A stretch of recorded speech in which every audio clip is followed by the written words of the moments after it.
I got two hands, I got my mouth, I know how to earn money. Oh, what's this? Your eyes are not deceiving you. Where's the tea? What do we have here? Warm water.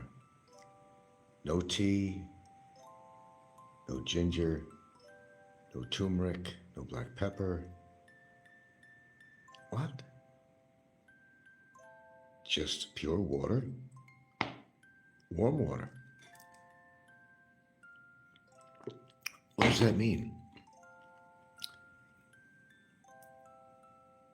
Something's wrong here. It means that sometimes you gotta put things to the side.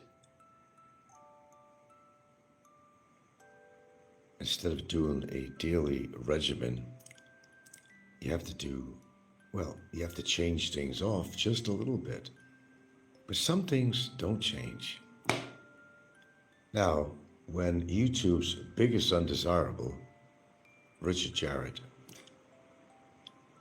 when you hit a sensitive nerve of him, he will put on a show, but then he'll do a consecutive, several shows. You know how it is. When you hit that raw nerve, they get sensitive, and they'll put a show on. Then shortly after that, they'll put another show on. What does that simply mean? You hit a nerve. Which is not hard to do with Licky. Look at that. Pure water. Warm, of course, for the morning. Get your system going. Sometimes you gotta lay off the caffeine and other ingredients and just keep it pure for a while. Well, the one thing Licky can't do is keep anything pure. There's nothing pure about his life.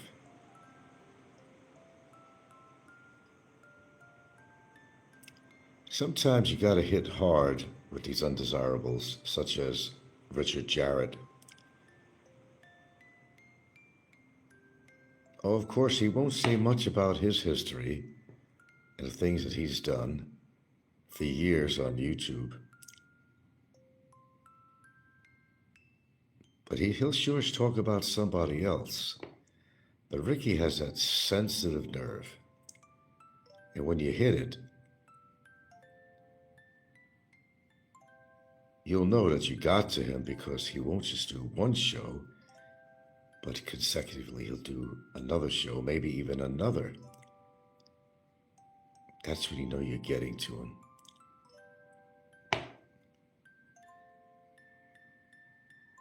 Seen it time and time again. Well, Ricky actually is, and I'll say his name, Richard Jarrett. He kind of reminds me of the representative Subway, Jarrett. They were built about the same, really. I don't know. But actually, the guy who represented Subway, he didn't really need his own zip code because Richard Jarrett had that covered. Here stands a man who admits, you gotta give him credit for something. Never usually anything to give him credit for except being a buffoon, but he admits that he's not the most desirable person for a woman. He admits he's overweight and has his health conditions and so forth. So then you ask yourself, what is it really about? What's it all about? Licky? Well, when you have no direction in life, and this is not an uncommon thing on YouTube, when you have no direction in life, you're a Licky who doesn't understand. Well, usually you learn by example, like what happened to Barry Jordan. And you think about that and you say, well, I'm pushing it too far. Barry pushed it too far. Look what happened to him. But no. Richard Jarrett doesn't do that. He likes to push the envelope because he figures nothing's going to happen to him. Oh, he's so wishing that I would get deported. In fact, he says, I'm deported. I am. Wait a minute. Wait a minute. Anyway, deported? Well, that's getting deported. I'm doing pretty good. Huh? Wishful thinking. But as I always tell people, don't hold your breath. Could be lots of surprises. There could be lots of surprises for Richard Jarrett coming up too. Why talk about it? Silence is golden on certain things. But when you continue with a certain pattern, like Licky does, it only leads to disaster. See, the thing is, you could get away with something for a while, maybe for a long time even, like Barry did. But after a while, it all catches up with you, as it did with many people. I'm not trying to act as a deterrent to Licky to stop his buffoonery and his attacking of me in particular. I encourage it. I actually encourage it. I say more, more, more, as I told Barry. More, more. Because what? More is better, right? Is it more better? In this case, mo better is better than not. Just not intelligent enough to know that he's not in a position, especially with a police record, to go online with all his cyber libel against me when it's all recorded. And this is the same thing that happened with Barry. It was a gathering of evidence that, got Barry into hot water. It's this continuation of the nonsense to make money. And no, you didn't make $500. AED is not $500. It's $113 minus 30% from YouTube's cut. But he would say, oh, I just got $500. No, you didn't. And the only people who donated to him were his cronies. I don't know, people seem to like sick entertainment. You can't get any sicker than the stuff that Licky puts on his shows. Oh, it makes for good entertainment. But I laugh. And why do I laugh? Am I laughing at what he says because he's so entertaining? No, I laugh because he's going in the same direction as Barry Jordan. Oh, when it does come, they never see it coming. Well, they don't want to see it coming. They figure I could get away with whatever I want on YouTube. But that doesn't happen. I mean, look at Vitaly, look at Slim. They didn't exactly get away with anything, not even Slim. But hey, please, don't let me stop you, Licky. More, I say more. Not less, I say more. But you know what's really interesting? Is when you hit a nerve with these people, okay, they're usually reactive to a show you might put on, and they may come on and say something to it, But when you really hit a nerve is when they do at least 2 consecutive shows attacking you. That's when you hit a nerve.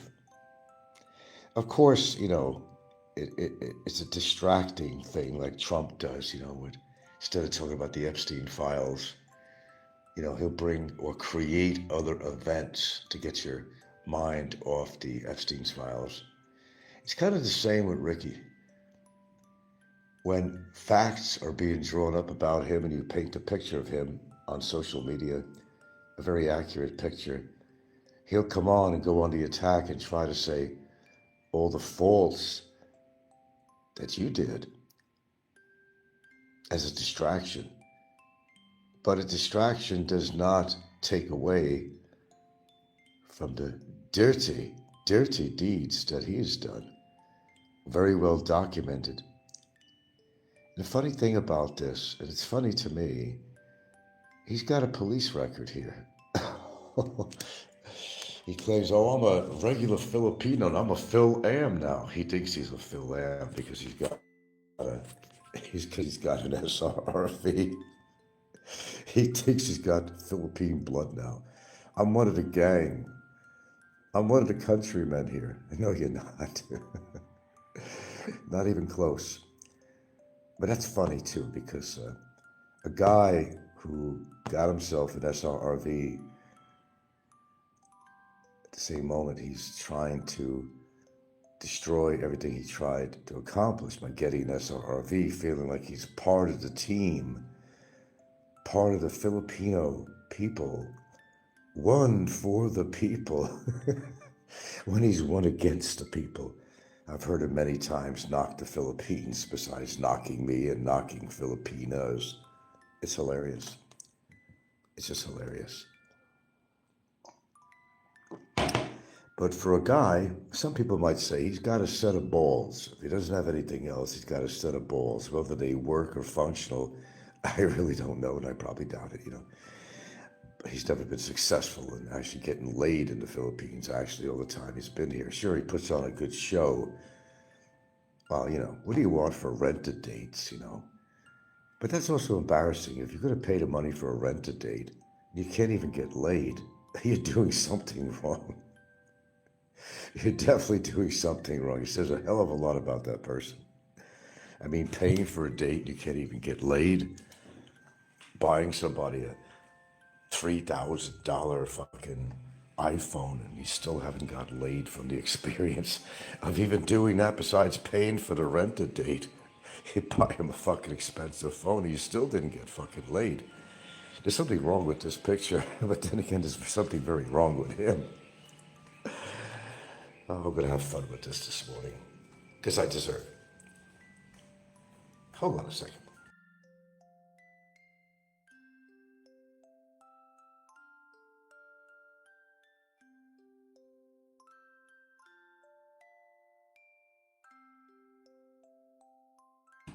You know how I get my enjoyment, get my jollies, is when someone like Richard Jarrett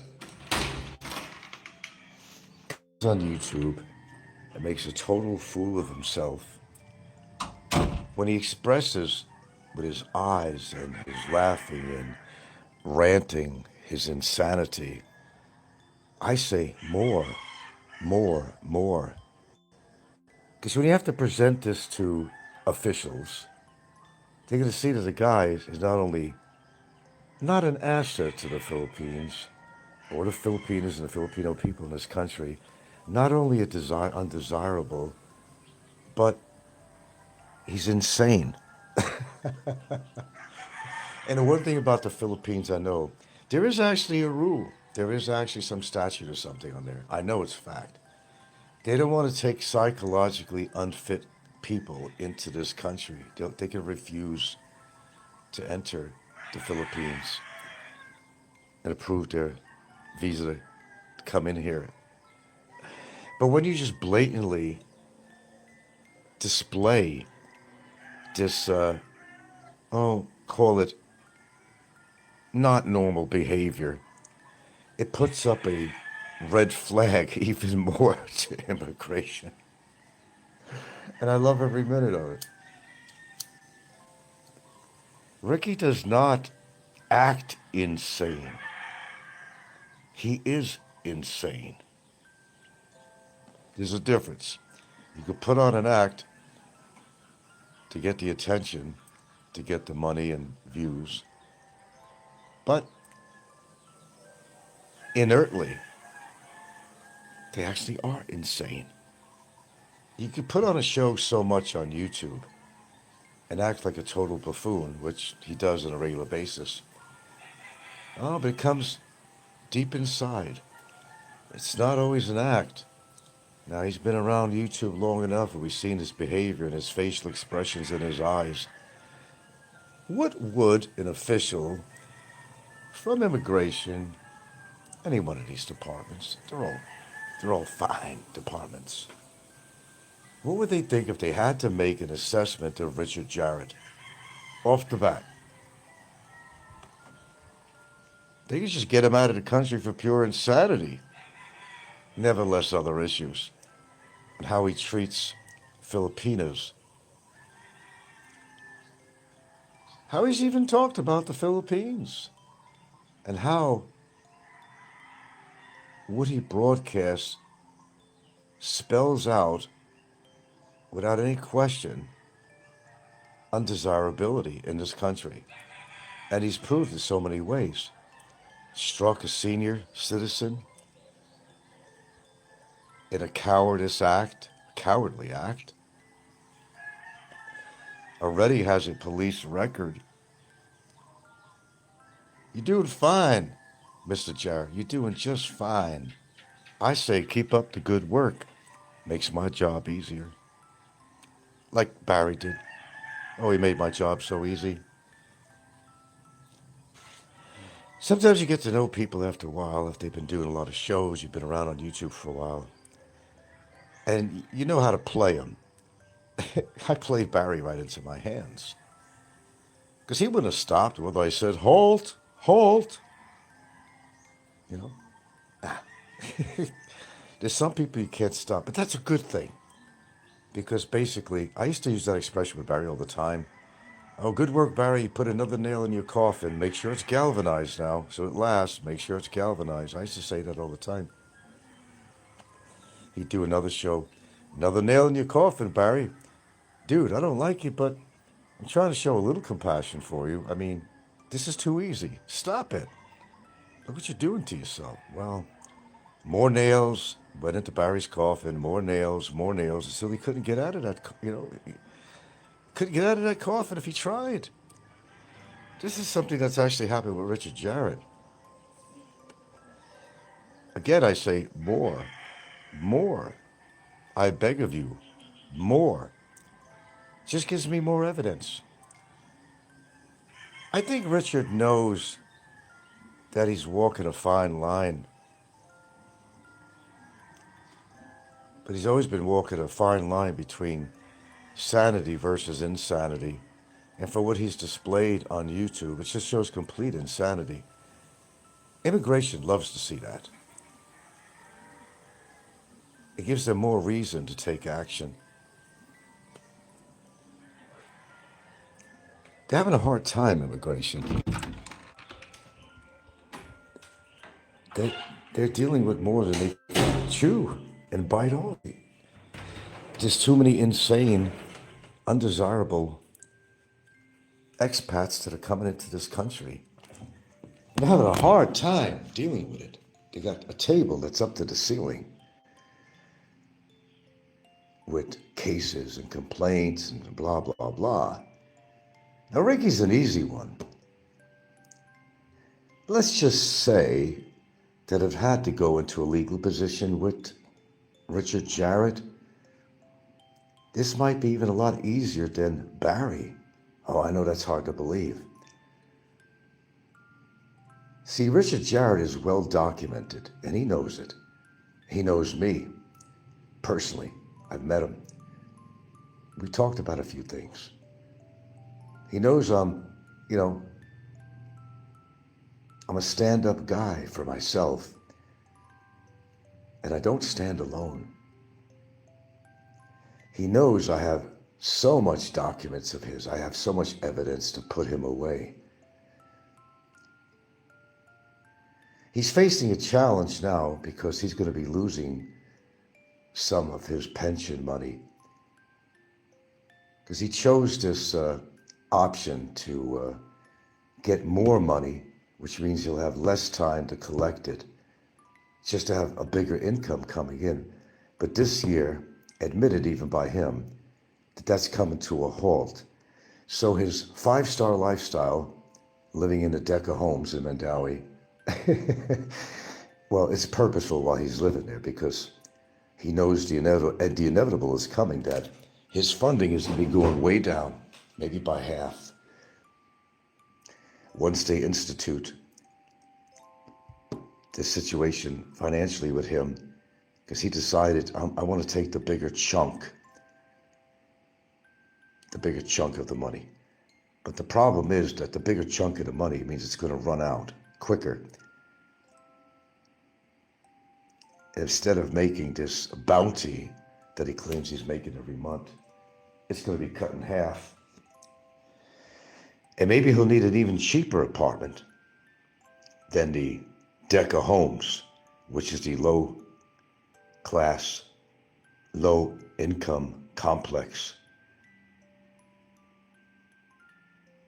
that a lot of unfortunate people have to live in when they're not making enough money. Oh, I live the high lifestyle, the 5-star lifestyle. But do you really? His output to rented dates kind of adds up. His drinking expenses kind of adds up. So in a sense, he actually does need the super chats and so forth on his show. Oh, he'll emphasize, oh, someone just gave me $500 last night. No, they didn't give you $500. It was AED, which is about $113 if my math is correct. But he'll say, I made $500. Everything's big with Ricky, even his body, and besides his mouth. Human bites, Ricky, human bites. Use a spoon and a fork, Ricky. Human bites. Now, this man is so down on himself that he has no choice but to come on and say, I realize I'm not the best choice for women. I'm fat, I'm ugly. His words, disclaimer, his words. I'm fat, I'm ugly, I'm undesirable, Well, when you're in a situation, you have no choice but to pay for your dates.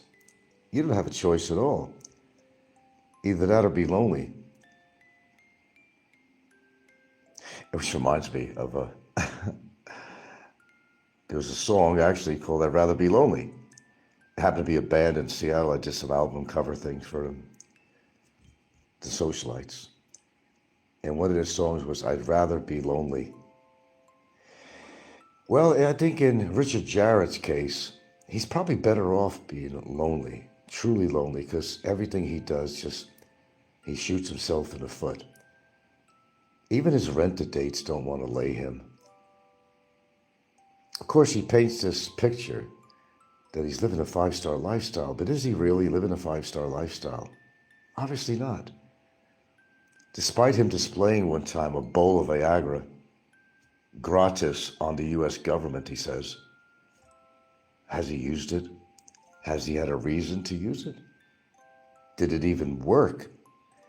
Well, when you consider he's diabetic and he's got high blood pressure and other problems, sometimes even those famous blue pills don't help very much. The mechanics are just not working. If the mechanics are not working, well, the obvious results of that means that you cannot perform. But maybe he's the king of cunnilingus, perhaps. Maybe he has to be. And maybe that don't even work. When you see a beast like him coming down on you and you happen to be a Filipina, you're going to say, well, look, I can only take so much. I appreciate being paid for my services, but this is just a little bit too much for me.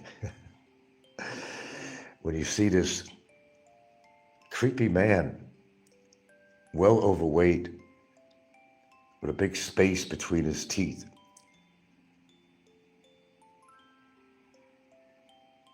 cunnilingus. They don't even want that.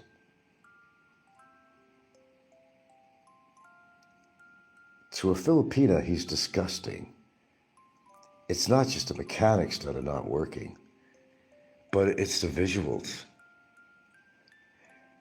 I suppose you could think of Brad Pitt or somebody while he's attempting to have sex with you or perform cunnilingus, because that's all he could perform is cunnilingus, if she allowed him to. If she's not already disgusted on the visuals. Probably can't even perform with that. What does he got to offer? It's really sad when you come to this country and, well, I guess you couldn't do it in the country you came from, so you came here, which is a lot of the points I'm making about How a lot of expats come here and they want all this action, they can't get it, and they have to wind up paying for their dates through different services, which, he admits he has. He's not hiding anything, no disclaimer here.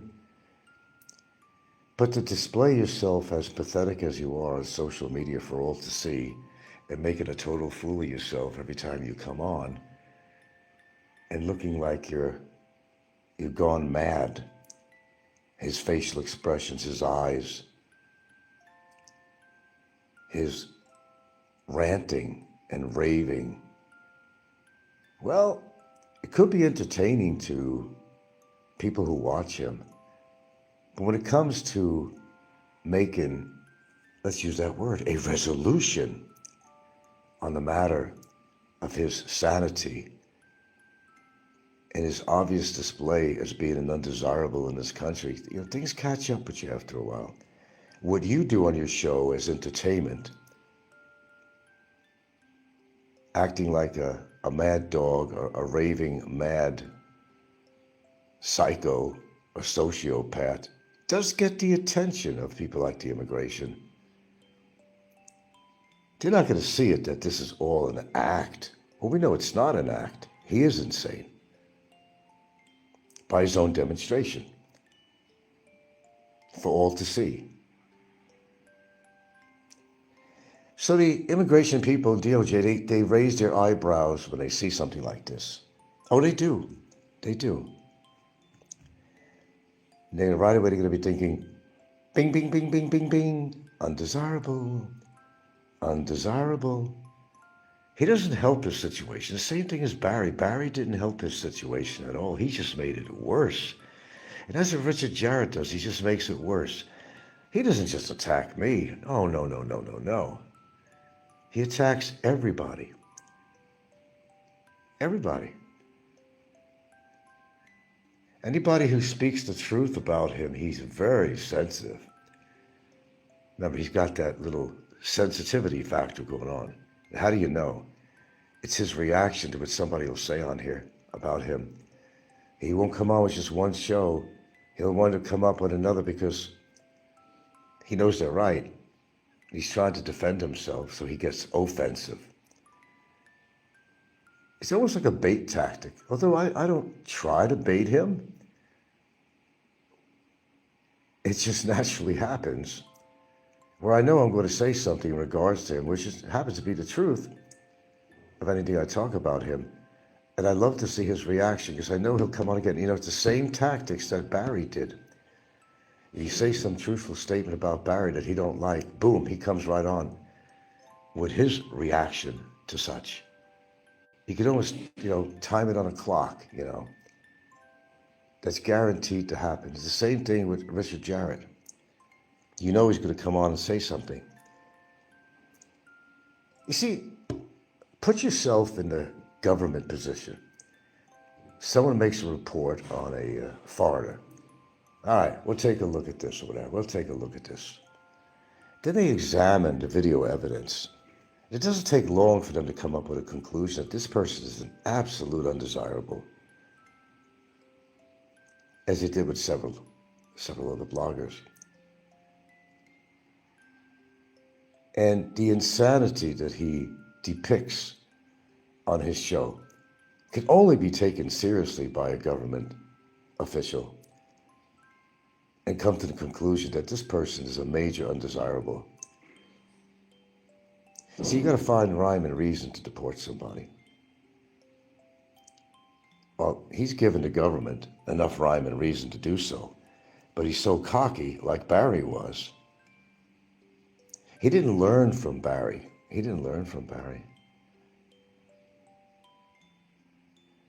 And he says that he never attacks a Filipina. Well, he's attacked my girlfriend, who's a Filipina, making fun of the fact of how many children she has. She's a wonderful woman. What is she doing with Frank? She's doing what she wants. She chooses to be with me. This is not a rent-a-center date. Then he says that I meet her in a short time, I bought a house. when the fact was 6 years before I bought my house. Just to correct you, Richard, just to correct you, that I'm a simp. How? Hey, you know what? She's still with me after 10 years of the new month coming. Have you ever been in a relationship that long in your life? Even your rented dates, some of them don't even want to come back to you. And when a rented date doesn't want money, that speaks volumes. Volumes. Ooh, 27, look at this baby. Now we're talking about sick grandpa, a YouTuber who's been on here quite a while, who has committed more crimes than most people on here that he figures he could get away with. But then, history has a way of repeating itself, And you could do only so much on here until it brings the attention of special people who get quite interested in it. And they examine it more and more. And as the evidence comes in, they come to the conclusion that this motherfucker shouldn't be in this country. We don't like the way he treats Filipinos and others. You don't have to be a Filipino. His mass hysteria on his shows only proved to be more damaging to him. And then keep it in mind that he already has a police record on here. For a guy that thinks he's conquering YouTube and living the life, the 5-star lifestyle, would it be a 5-star lifestyle if he was actually in prison? I guess he'd make a story out of it too, this 5-star lifestyle. Ain't much different from the place he's renting for less than $200 a month in the Deca Homes apartments with a low class, low income, call it an institution, because that's what it is. Because only the poor live there. But if he's making so much money, he hasn't proven us that he's living a 5-star lifestyle in any form or way. I haven't seen it. He makes claims of how much he's making per month, but is that the truth? But now that the deal he worked out with his pension from the military, he decided it was better for him to take the larger amount out, which would not last him the longer period of time, rather than go with the status quo of what his original pension would be. He decided to opt onto taking the larger amount to get every month. But now it's running out this year and he's getting concerned. So he's got to come on YouTube more and try to make his super chat to compensate for this, and not to mention the spending on his rented dates is getting out of hand, and the spending on his booze is getting out of hand. You see how this progresses? It's rather interesting, the concept, of what he's doing. Not only is he making a fool out of himself, but he's convincing government officials that he don't belong in this country. And not just for the things he does, but the fact that this guy's totally insane and has demonstrated it. Let's say your official doesn't know that he just does this for entertainment, but he doesn't just do it for entertainment. But let's just say that this person's coming on just for entertainment. An official that would see his videos, they would not look at his entertainment. They would say that this guy is completely out of his gourd, that this guy is undesirable. He's insane. And they do have laws out here of taking people in that have extreme psychological problems that they don't want to integrate into this country and be around the people of this country. But he has absolutely demonstrated in every form and way that he is an undesirable. And you know how that happens on YouTube. Things tend to catch up with you. You get a little bit too cocky. You kind of drop your guard and think, I could get away with just about everything. Every day, motherfuckers. Right, Licky? But you can't. You didn't even really get away with that Fazio situation. You went to jail for 4 days, but that was something. But you see, now you have a police record.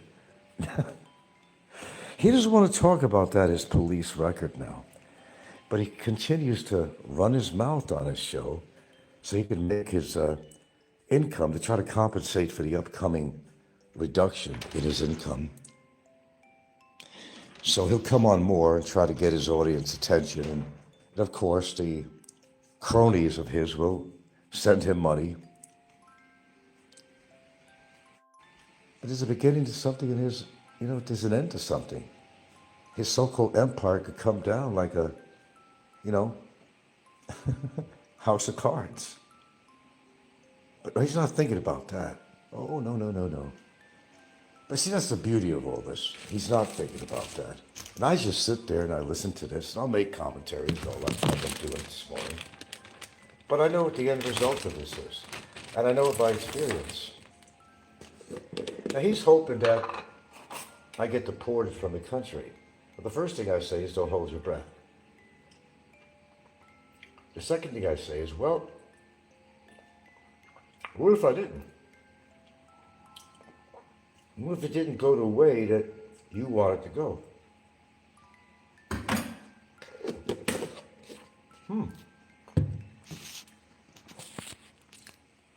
What's going to be your stance on this now?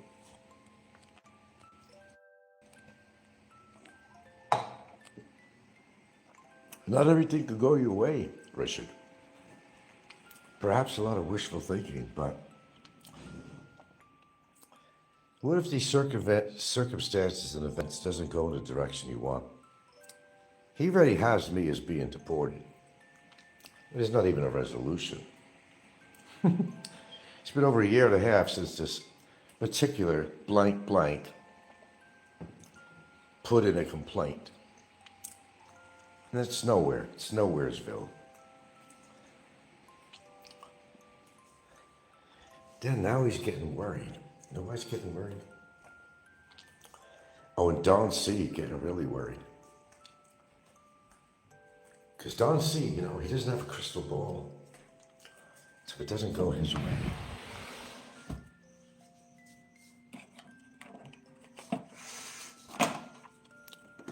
Then what now, Don? Oh, I'll put up money for the complainant's defense. Oh, that means you're worried. That means Don C. is worried too. In other words, Don C. is not, he thinks he sees a light at the end of the tunnel, but he's not. He's just unsure about where this is going to pan out. That's exactly what's going on. So right away he's talking about, yeah, I'll get money to put up for this complainant's defense.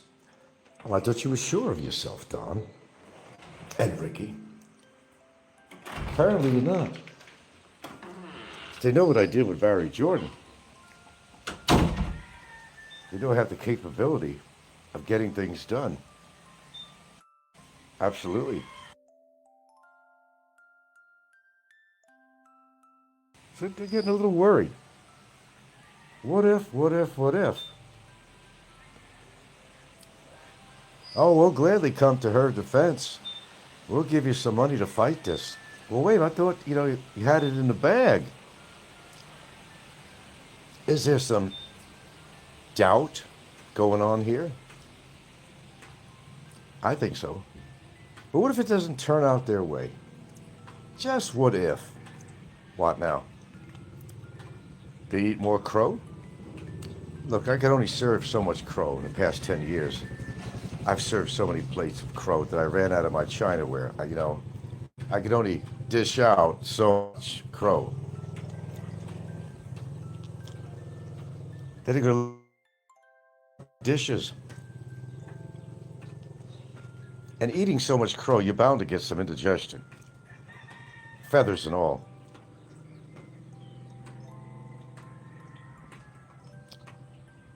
So what I say in regards to Richard Jarrett, I say more. And I said that to Barry. I said more. I even said the words, more. Come on, more. Give me more evidence. More. Display who you really are. So when it comes down to a court of law, or a complaint, or a actual legal effort of mine in regards to Richard Jarrett or anybody else, that you got the evidence there. Oh, Don says, I'm going to pull up. How desperate, my God. I'm going to put up, I got all the videos. Yeah, edited videos and whatever, AI, and videos. I'm not even on camera. And nothing backed up by fact. Just accusations and allegations that don't work in court. Didn't work for Barry. If history repeats itself, same thing. Hello, Mr. Mix. I'm sure you've been following Ricky's rants. I hit a nerve. It's so easy to hit a nerve with some people. Barry was always reactive to that way, too. He was always very reactive. Here's the deal. If you say something truthful about somebody, they know they did wrong. There's going to be a reaction, you know. And a lot of the reactions are expected. But to me, they're positive reactions. How are they positive if they're knocking me or something? It just means more evidence for me to compile. Now that's a fact. I say more, and more. You could never have, more, I mean, everybody wants more money, more food. I say more. Keep the insults coming. Gotta remember, you're living in a foreign country. And maybe certain things, because there's more structured, well, maybe not all the time in America, but more structured law than you have in the Philippines. But look at like what happened with Slim. He's a good example. And then actually Vitaly, too. With Slim, they didn't mention everything, did they? Of everything he did. Because he would actually be in a prison. Well, maybe he's there awaiting his deportation. But it's structured here in this country that, of course, if you have money to pay off somebody, which wouldn't be surprised if that's ever happened in the history of YouTube on this genre. When people got into legal situations, I wouldn't be surprised at all. I mean, there is corruption in this country, and there's corruption in every country. But if you look what Slim got away with, and if you look really what Vitaly's got away with, well, he did spend 9 months.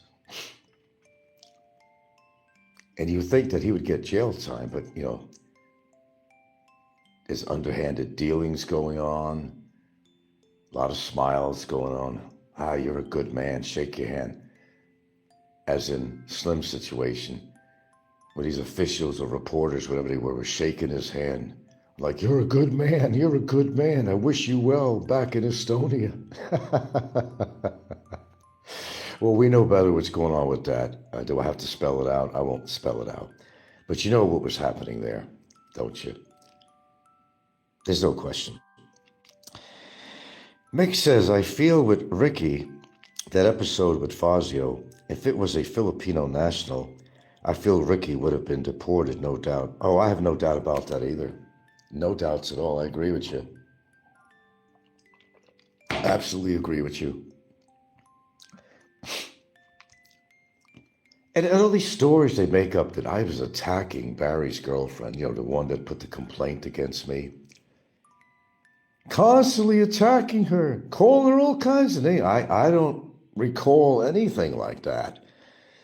And now one thing about these trolls, they're very good at gathering evidence, videos and all that stuff, right? I have not seen, not one of them, Don C especially too, to produce anything. Oh, by the way, before I'm going to change thought right away, because I do that a lot. He says I talked a lot of shit about his wife. If you come to Thailand, I'm going to have a case on you. A case about what? Is it a Seinfeld show? Is it a show about nothing? A case about nothing? If I come to Thailand,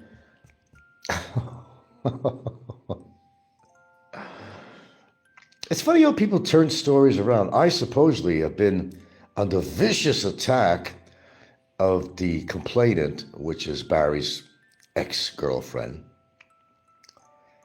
I haven't seen a shred of evidence to support that. But Don C. and Ricky and people like that, oh, they're going to come up with all kinds of statements. You called her this, you called her that. Well, how come it's not in the affidavit? I mean, proof in there. When my lawyers have gone over this with a fine-tooth comb, and the evidence is not there, it's her own affidavit. There's no proof. Because one thing I know about YouTubers, if they find something factual, they're going to go with it big time. If they don't, they just make it up.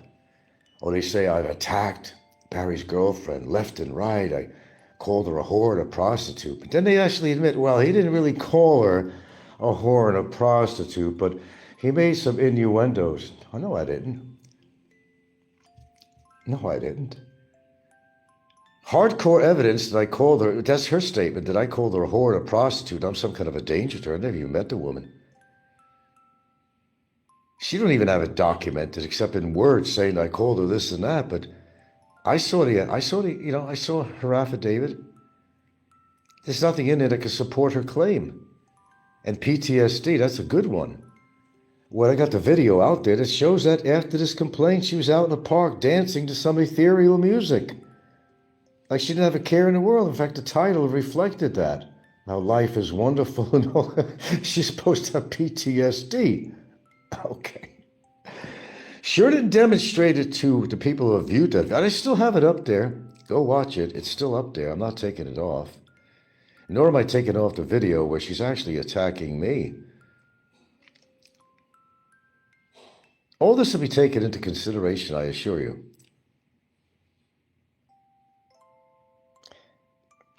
Mick says, if you look at Slim, he was happy-go-lucky.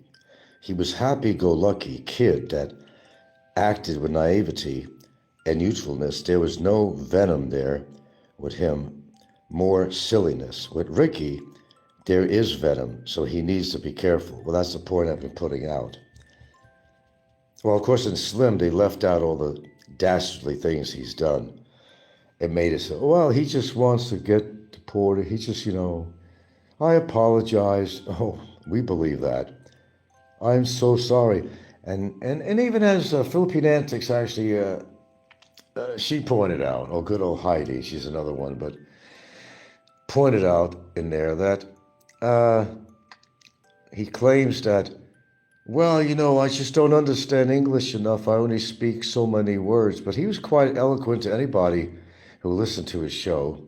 He spoke good enough English that anybody could understand him.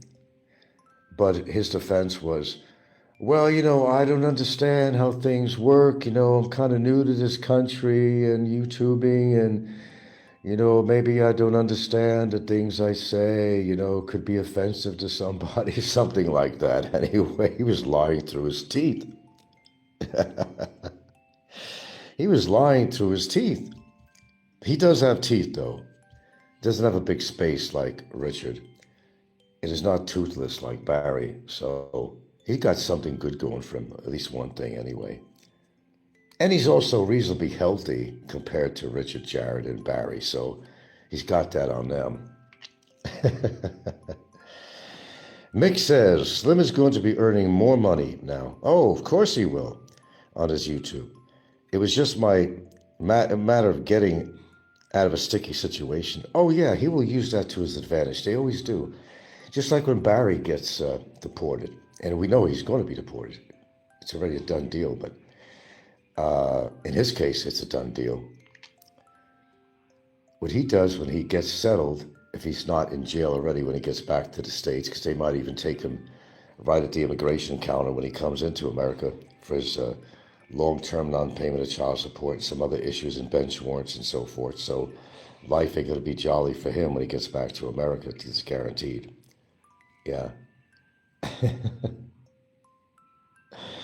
I think his troubles are just beginning, actually. So yeah, Barry will definitely put on a show, and he figures, well, I'm 12, 15,000 miles away from Frank and blah blah blah, and I'm going to give him both barrels for putting me in jail. No, no, no, no, no, no, no. You put yourself in jail, Mr. Barry Lee Jordan. You put yourself in jail. You put yourself in jail. The government put you in jail, not me. I was just a messenger. That's it. It's just a messenger that got you there. With great pride, I say that. Barry has definitely paid the price, but let it be like a learning tool to others. Then look what happened to Barry can happen to you. See, the difference between me and Barry is that he has actually done all these things. He's actually done all these things. With me, it's just all made up shit. Frank said this, did that, allegedly did this, did that, this did, young kids, blah, blah, blah, pedophile, blah, blah, blah, the villain with the black hat and all that. Just words. But Barry had action. I mean, Barry actually said all this stuff, did all this stuff. That's why he's in trouble. You know, you could call a Fig Newton when it's actually a chocolate chip cookie. But you can't take away that it's really a Fig Newton and call it a chocolate chip cookie because you choose to be a chocolate chip cookie. I like that one. In other words, it is what it is. In more common words, it is what it is or it's not. Either you committed these crimes or you didn't. Now, in the complainant's case against me, it's all made up. I've read that document 20 times, at least, in reference. There's not a shred of truth in that at all. Never even met the woman. Nevertheless said all that shit about her. And the one thing you know on here on YouTube, if there's a valid statement that somebody made, they'd have it recorded and they would put it on for all its glory. They weren't able to do that with the thing about the whore, prostitute thing or anything else. They said I was attacking her, calling her all these names, a poor girl. She was treated so unfairly. I'm like, what? See, your words doesn't mean it's truthful. Just because you wish that was the situation doesn't mean it actually happened, as in this particular situation. Mick says if Barry is clever, he could making a living from YouTube when he gets out, as many people are intrigued by him as a character. Oh, he will do that because people want to keep up with the potential train wrecks or the expected train wrecks that he's exhibited the whole time he's ever been on YouTube. And look where it got him. Of course, he's going to need to make money in America. If he's not going to be in jail again in America, which I think is going to happen, but let's just say he's not. He's not going to be able to live in America on what he makes from his, basically, government welfare. There's no way in the world. Not even in Alabama, not even in Tennessee or the adjoining southern hillbilly states that he's associated with. Cost of living has gone up since he's lived out there 10 years plus. He wouldn't be able to survive. He'd have to do a YouTube show. And it'll start out very well. People want to hear and see how he's fucked up and how he continues to fuck up. The train wreck situation. And he'll make a few donations here and there, but then that'll kind of wane to the side, to the curb, you know. It'll just dissipate after a while. But he would have to depend on coming back on YouTube in order to achieve his survival in America. This is what he gets per month, approximately $600. It's just not going to cut it. You can't even get a garage for somebody to sleep in for $600 a month. And he's got to eat. But then, Barry has it all figured out anyway, as he said on his show many times, actually. He's basically saying, I'm going to be a burden to the taxpayers, as if he was hurting everybody's feelings. Hey, you do this to me. You attack me on here, everybody. I'm going to be a burden to the taxpayers. I'll show you. I'm going to get welfare. I'm going to get food stamps. I'm going to get Section 8. What a sick fuck, right? Right? What a lowlife. He's gotten through life with the help of his friends. Oh, I got to get by with the help from my friends. Maybe in the beginning had a few people helping him out, but then no more. Nobody's going to help him out. Family don't want to take him in, or else they would have bailed him out of his situation a long time ago. They want nothing to do with him. Nothing. Friends? Oh, friends will put me up, No, they won't. The same friends that didn't help you out get out of your situation for money for a lawyer, this and that, to bail you out of a situation, a very sticky situation. None of them, not even his own girlfriend or family came to the rescue. Oh, no. All she could do was maybe come up with a phony complaint on me to get even with me, because she couldn't do it any other way. It didn't help him out. He's still in jail. No matter if she put a complaint on me or not, he's still in jail. It's just, what is that saying? Biting off your own nose to spite your face, something like that. That's all she was doing. Let's see. Mick says the good thing about America, there is food stamps, so he could be okay as regards. Yeah, they cut down on food stamps too. But anything's going to be an above average meal after eating soggy rice in prison and fish heads and soggy vegetables. Anything's going to be an upgrade. But I guarantee he's not going to be buying no ribeye steaks in America. I guarantee you that. He's not going to buy no ribeye steaks. No, not in America. Not on his income. He's going to have to build up his channel. He's going to absolutely have to do that. There's no question about it. And I think at first he'll do very well because people want to follow his adventures, his train wrecks, waiting for the next train wreck. And they'll feed him a little bit. They'll send him a couple of drips and drabs of money here and there so they can continue hearing him and then hearing all the trouble he's now getting into in America, besides all the damage he did to himself in the Philippines. Some people don't change, man. Same as Ricky. Ricky just figures he can just get away with everything. He thinks his cockiness is somehow it's his protection. Oh, it's just entertainment. And you could even label your show as entertainment. It doesn't mean that it's entertainment. It's according to what you put on your show, which will be deemed or understood by officials that I'm not seeing this as entertainment at all. This is just blatant undesirability. Oh, yeah, you label your show whatever you want. Entertainment, political, comedy, whatever. But they may not be laughing at what you put on there. Maybe they're not laughing at this. You're laughing, thinking you could get away with just about everything. But unfortunately, it doesn't always work the way they want to work it. Not always. You see, you become so cocky, just like Barry did, and Ricky's becoming so cocky. But he didn't really get away with the Fazio thing because he had to go to court. All right, he only spent 4 days in the slammer, but he did. But now he's got a police record.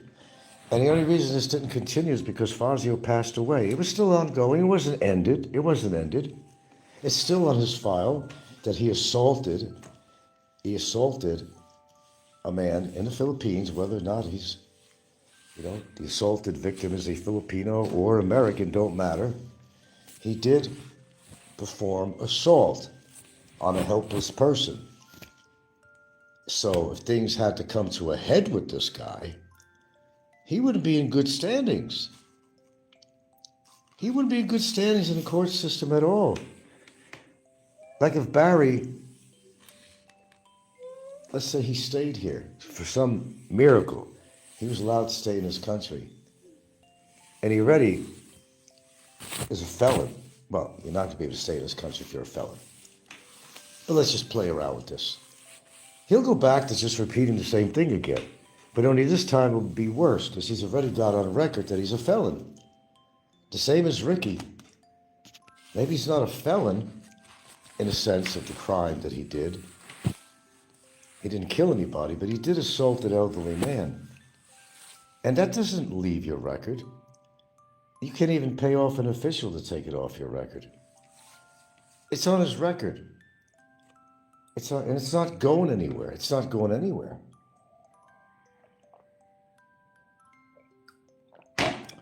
But he's too stupid and cocky to realize that. That's why I say, please, I said it to Barry 1,000 times. Continue, my man, continue. Continue with the attacks. Continue with your visual insanity on your show. Convince officials that you are not desirable in this country by your psychology, by your actions, by your allegations. They put that all together and they make a soup out of it. You can't have a soup without certain ingredients, my friends. He offers all those ingredients to make that soup. And when it becomes a soup, it becomes factual, seen and heard, and can be used against you. Where did that soup get you? Get your ass in jail, get you deported. Now, Ricky couldn't handle being deported from the Philippines. That's his playground. He's even talking about knocking Thailand and other countries because, well, he couldn't even score in those countries either. No matter where he went, he just couldn't score. When it gets down to the point that even a rented date doesn't want to fuck him, I mean, you're batting zero, buddy. You're just batting zero. -0. It's embarrassing, to say the least. And no bowl of Viagra is going to help his problem, I'll tell you that. What good is Viagra? He says he got it free, and he shows his big bowl of blue pills. Well, you got to be able to use these blue pills. They have to work. But if the mechanics are gone, then, even blue pills are not going to help. And that's a fact. That's a fact. I don't know. I find all this just absolutely hilarious. How people just continually shoot themselves in the foot. Almost literally. And they think they could get away with all this shit. Oh, we're going to wish bad on Frank, that this happens, that happens. What if it don't? Let's pose a good question. What if it don't? Then what? You going to eat crow? You're going to hide your face in embarrassment? What are you going to do? You got to say something about immigration. They're smarter than you think they are. When they see a lot of unfounded complaints coming in about a YouTuber, they put 2 and 2 together and says, yeah, these are trolls. Oh yeah, we received some unvalidated documents in our office. Somebody complaining about somebody. They weren't affidavits, they weren't this for the most part, They weren't backed up by any fact or validity. And they come to a conclusion that this is just usual troll action on YouTube. So they don't always take a lot of these reports seriously. Unless really, really documented in affidavits with notarization and all that stuff. Because you could complain, anybody can complain. I could complain to immigration or somebody. But if you don't have the backup information, and they're not official documents you're putting in, official affidavits through an attorney, and not necessarily always having to be through an attorney. If you don't turn in valid evidence and well documented and not notarized by some official, they look at these reports and they throw it away.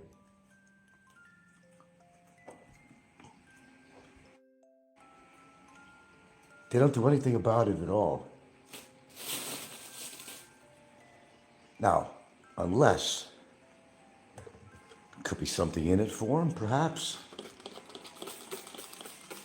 When you want to bring yourself to that level of having to pay off officials, and it happens. Can't say it don't happen.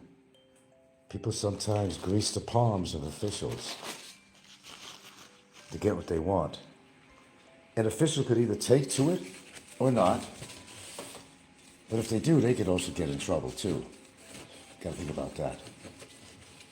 But you can only go so far with that. And these efforts could actually turn on you in a bad way.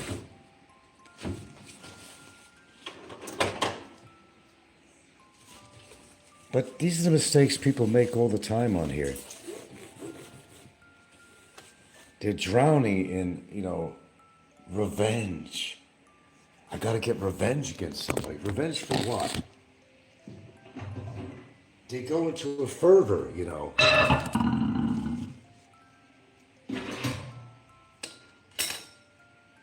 They go into a frenzy.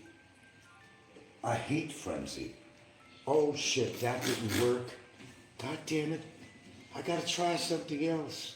They devote their whole life to a YouTuber, trying to find fault.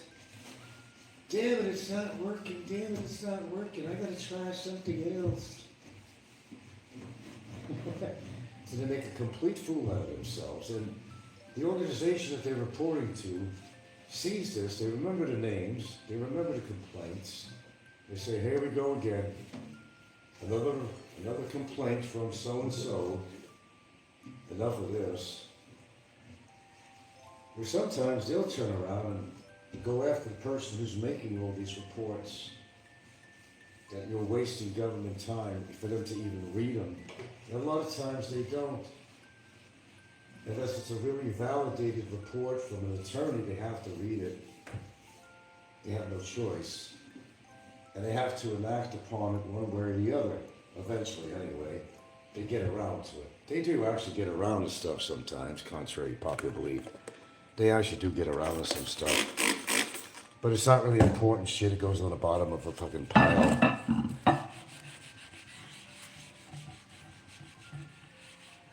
But general complaints are ignored. They're ignored. Pardon me, I'm just doing something at the moment here.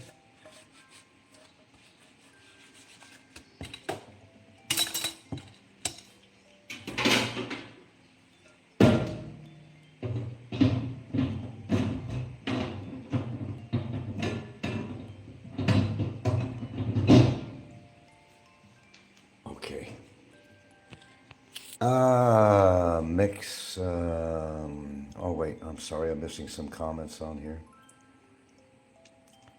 The good thing about him, okay, got that. Mix says, what I can't understand is foreigners that don't keep their immigration stay payments up to date. Slim, a pretty wealthy kid. Yeah, that's what surprised everybody. He's spending money left and right. And he don't have the money to pay his... Well, I don't know, some people said that he knew he was in some kind of trouble. He didn't want to show up at the immigration office. They figured they were going to take him or something. That's one of the reasons, I think, why he didn't pay. Well, didn't go over there. I think that was one of the reasons, actually. One of them, anyway. Part of me, I'm just... Oh, why watch this? It's raining outside. I don't know how I'm supposed to be in Cebu today for the big shindig of Sinulog. Senor.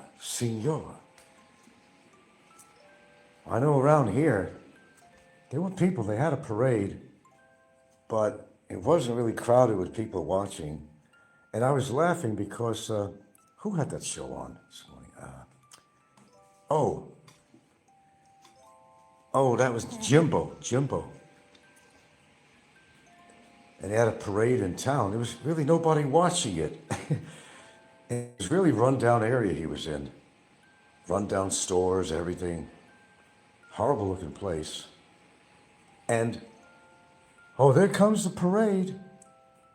And I didn't see hardly anybody on the streets to watch the parade. Who wants to put on a show when there's nobody watching? Same as YouTube. Who wants to put on a show when there's nobody out there watching? Well, there's nobody, because it was raining. There's nobody in the streets watching all of this.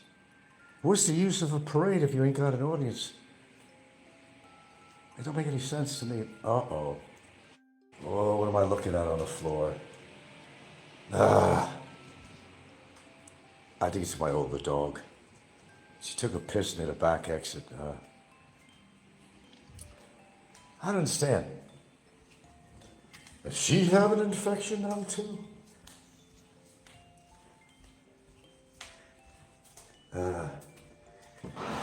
Looks like Ginger took another piss. Big puddle near the back door, hallway. I don't understand. She's been going out and she's been pissing. Didn't piss outside. Huh? Didn't go out and piss.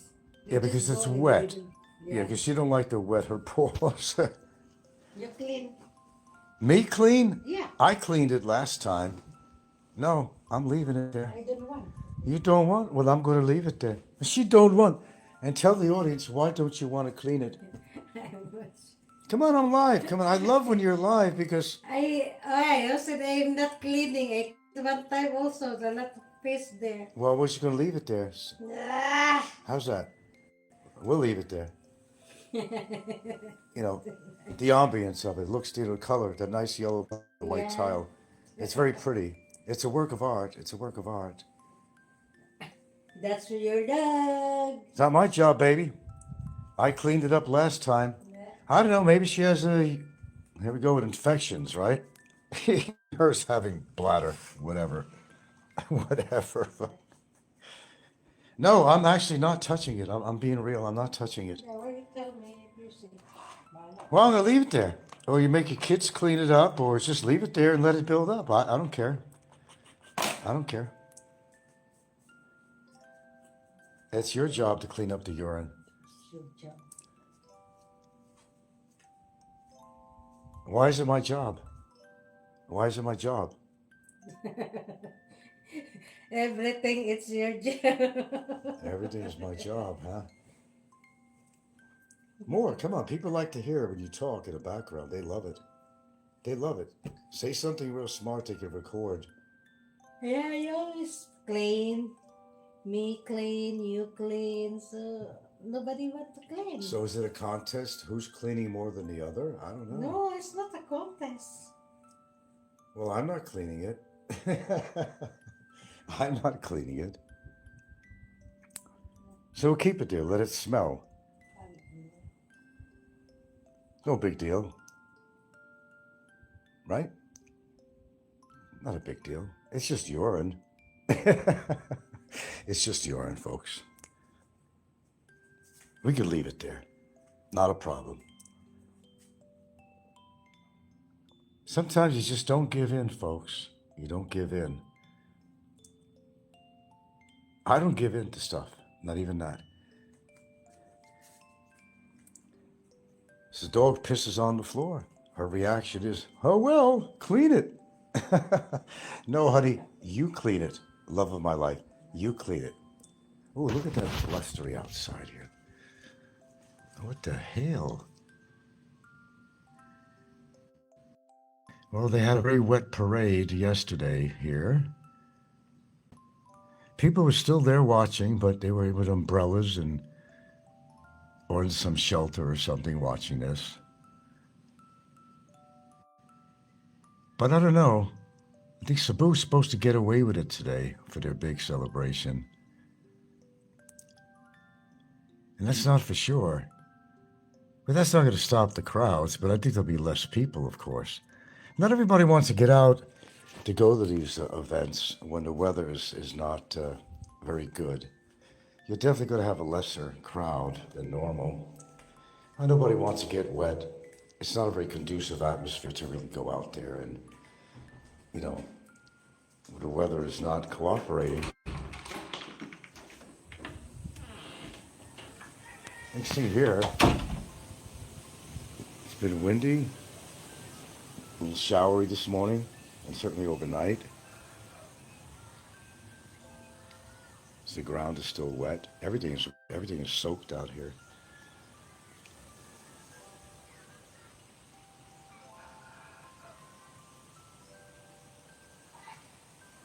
Is Gilda locked and loaded? Well, let's not talk about the case, okay?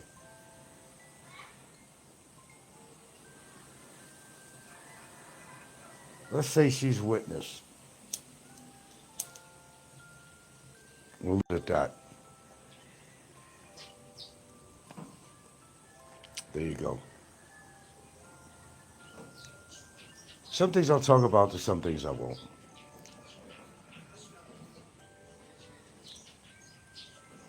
Well, yeah, what you said about Slim, that's kind of surprising to a lot of people too. He's making good money. And why did he not pay? It's not like he has an administrative order on him. He just didn't pay. And he didn't have a valid driver's license. In fact, as I understand, he had a false license. They didn't get him for that. I mean, Slim got away with a lot. Let's put it that way. He got away with a lot. Oh, by the way, did you see the new look on Vitali? I got that on my previous shows on the thumbnail. He had to look really tough in jail, so he grew a beard. He grew a beard. But the look in his eyes, he had some sad-looking eyes. He wasn't really appreciating the situation. And he doesn't want to go home to Mother Estonia either because, well, I have the suspicious feeling that he had a lot going on over there and why he left Estonia in the first place, his scamming and so forth. He didn't want to go back there. Oh, hell no. Oh, we're talking about Vitaly, though, excuse me. It's the same as Slim. I tell you, there's always a reason why they come to the Philippines. It's not always for the women, okay? Akid Brevis and people like that, they're all running away from something. Proven.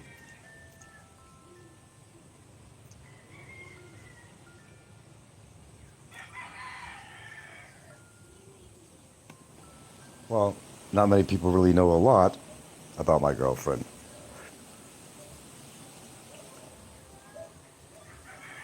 She shall fight when the time comes.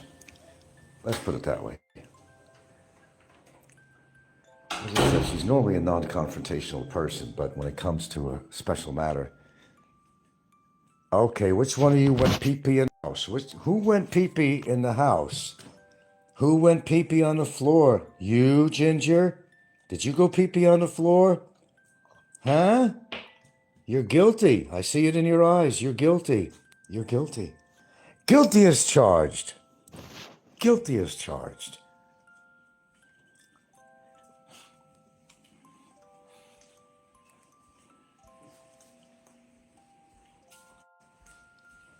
How dare. Mute for a second.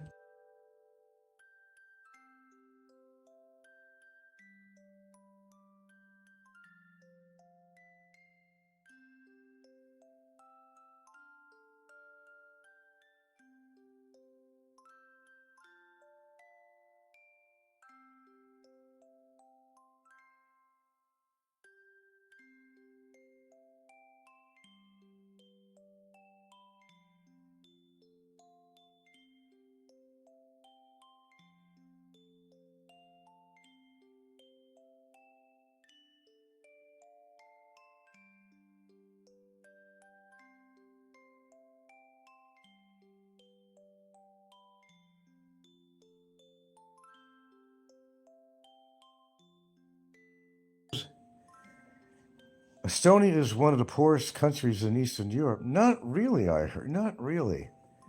Well, fallout from Soviet Union. He won't make big money there. No, they have I understand they got a good IT industry in Estonia, actually, believe it or not. If I read correctly. I think they do. And what did he say? Yeah, Vitaly on his part, Oh, no. It was Slim. Slim said when they asked him, what kind of work or whatever you did in Estonia, he said e-commerce. Oh, he doesn't know much of English, but he know how to say e-commerce. What he's trying to say is that I scammed people. I scammed people. I don't know. A lot of these people, they do get away with, it just has to do possible dealings on the side. His lawyer was grinning ear to ear. My client's only admitting to his overstay. And what did he say that, what was his words on there? I was watching that little episode actually on Philippine Antics. I think that's the one that put it on, or with this other guy. When he's being interviewed, there's some reporters there and stuff. And how the lawyer was covering up for him. It's like, go back to your homes, folks. Nothing to see, nothing to see. That's what it was. Nothing to see. Go back to your homes, folks, like the police say to people on the street. Nothing to see after an accident or an event. Nothing to see. My client didn't do anything wrong. He just made bad judgment. I just have to say sorry, but you understand, I don't speak a lot of English, maybe 20 words, and I don't understand what I've been doing. That's crazy to think that I commit all these crimes. I'm just innocent. He's innocent, all right. This is the point. Go after the people that are really undesirables. Save your breath and save your time and go after the real criminals out here. And boy, do we have them. And a lot of them get so cocky, they figure nothing's going to happen to me. But they get fooled down the line somewhere. May not be overnight, may not be in a week or a month or even half a year or more. But eventually, things catch up to them and they're at the other end of the stick now. Instead of yelling profanities at people and making false allegations against people and going on the attack on their social media shows, they find themselves on the other side of the stick. Mix says, the PI people love the drama. Indeed, they do. The arrest scene was comical. Yes, it was. Chapo didn't even get that reception. Chapo, when picked up, it's all face and drama in a PI, even with authorities. It kind of seems that way, doesn't it? Just get yourself a good lawyer. Make sure he's paid real well. Is what they try to do. Money speaks. Money speaks loud in the Philippines, apparently.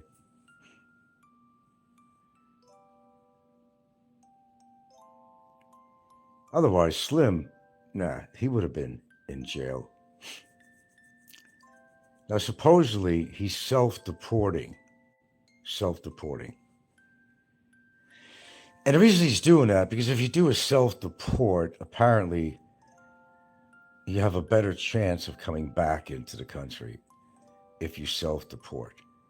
But even if that was true, it would be a while before he'd be able to do that. Now, there was also a rumor going around on here that his so-called wife left him with all this shenanigans going on. Well, the fact is she was part of the problem and not part of the solution. She participated in his antics for the sake of living a good life for her and her child. But what is a good life? To be with a maniac who doesn't even call the child by name, if it even has a name, calls him little boy or little man, or I don't know what else he calls him. But a Michigan Tire's son or whatever. Doesn't even justify the kid with a name. I don't think that baby has a name. I think she was going to call him Slim or something. to name after Slim. But after this fiasco, she might have to legally change the name. I don't know what she's done. If she even registered the kid. Nobody even knows if it's even his kid, and people doubt that it is. Supposedly the father was Korean. Some people say, I see a resemblance, the high hairline. I don't know, maybe I didn't notice that. It's just a baby yet. He's still forming. His hair is still growing. I don't know, I didn't particularly see the resemblance. Maybe I wasn't looking. Oh, baby boy. Thank you for correcting me. Baby boy. Doesn't even dignify the child of having a name. Call him baby boy. So he's going to grow up thinking, I'm baby boy. Oh, isn't that sweet as a grown up? Oh, nice to meet you. What's your name? I'm baby boy.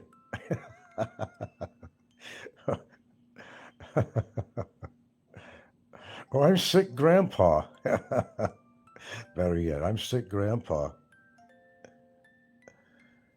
Oh, man. If it wasn't so crazy, I'd actually enjoy all this. But I am kind of enjoying this because I'm just watching people make fools of themselves and putting more nails in their coffin. Oh, look what happened to Barry. Prime example, if anything, on here. Go down in history that somebody actually put Barry in jail when nobody could accomplish that at all. Somebody actually put boots on the ground and said enough. Me, of course. Because most people didn't have the balls to do that to Barry. As if they were afraid Barry was going to beat him up or something. He couldn't beat himself up if he tried. Oh. The pain, Dr. Smith says. The pain. Well, Barry was always in pain, Oh, my back. I got a real disability. My back. Oh, the pain. Where's the robot? Warning, Barry Jordan. Danger. Pain, huh? I don't know. Well, like I said, motorcycles are. You are kind of leaned forward on a motorcycle for the most part, and the alignment of your back and spine, For somebody who truly has back problems, you wouldn't be able to drive 100 miles on your motorcycle. No, that'd be an impossible task. What's that mix? You seem to be the only poster here. Okay. Barry, Jay missed a trick big time. Fazio advised him to get a motor dinghy, but Barry, he didn't listen, and now he's paying heavy price. Yeah, get on a bonker boat, get on a pump boat, and get out of town. Fazio, with wise advice for once. He didn't adhere to my advice either, like halt. Stop. The flares went up, the firing shots went up. He didn't listen. And just like Ricky, he's doing the same thing. It's a carbon copy of Barry in a sense of his persistence on attacking me and attacking other people. Like I said, everything has a start. It all comes out of the wash. It has an end. Ricky, with his persistence on attacking people, not just me, but he likes to attack me. And when I hit a sensitive nerve, it shows out. He'll do 2 consecutive shows like he did last night. Barry used to do that all the time. He didn't just put one show on. If I reacted to something Barry said, boom, you could almost set your clock to it. The minute I got off, Barry would go up and put a show on because I hit a sensitive nerve. Mr. Prince Snob. Are you having fun with this show this morning? I am. I like when I could present actual facts to people on my show and have a little fun doing it,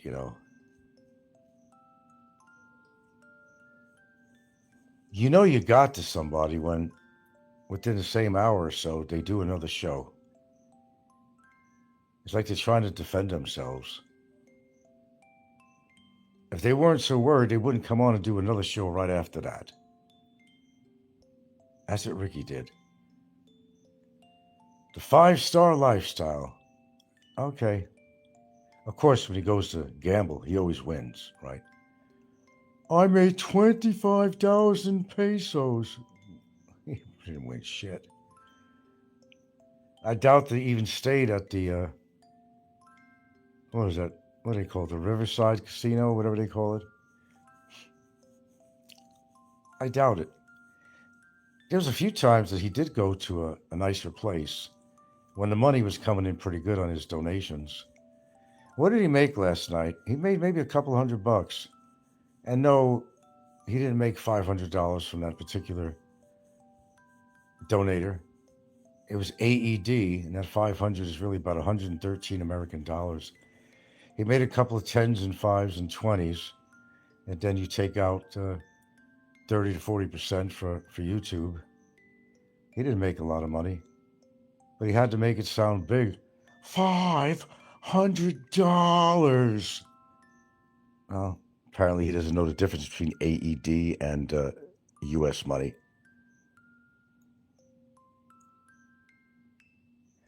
Oh, it's Princess Anne, who that is. Done Tumps. Oh, you mean thumbs up, you mean Tumps. Okay, gotcha. All right.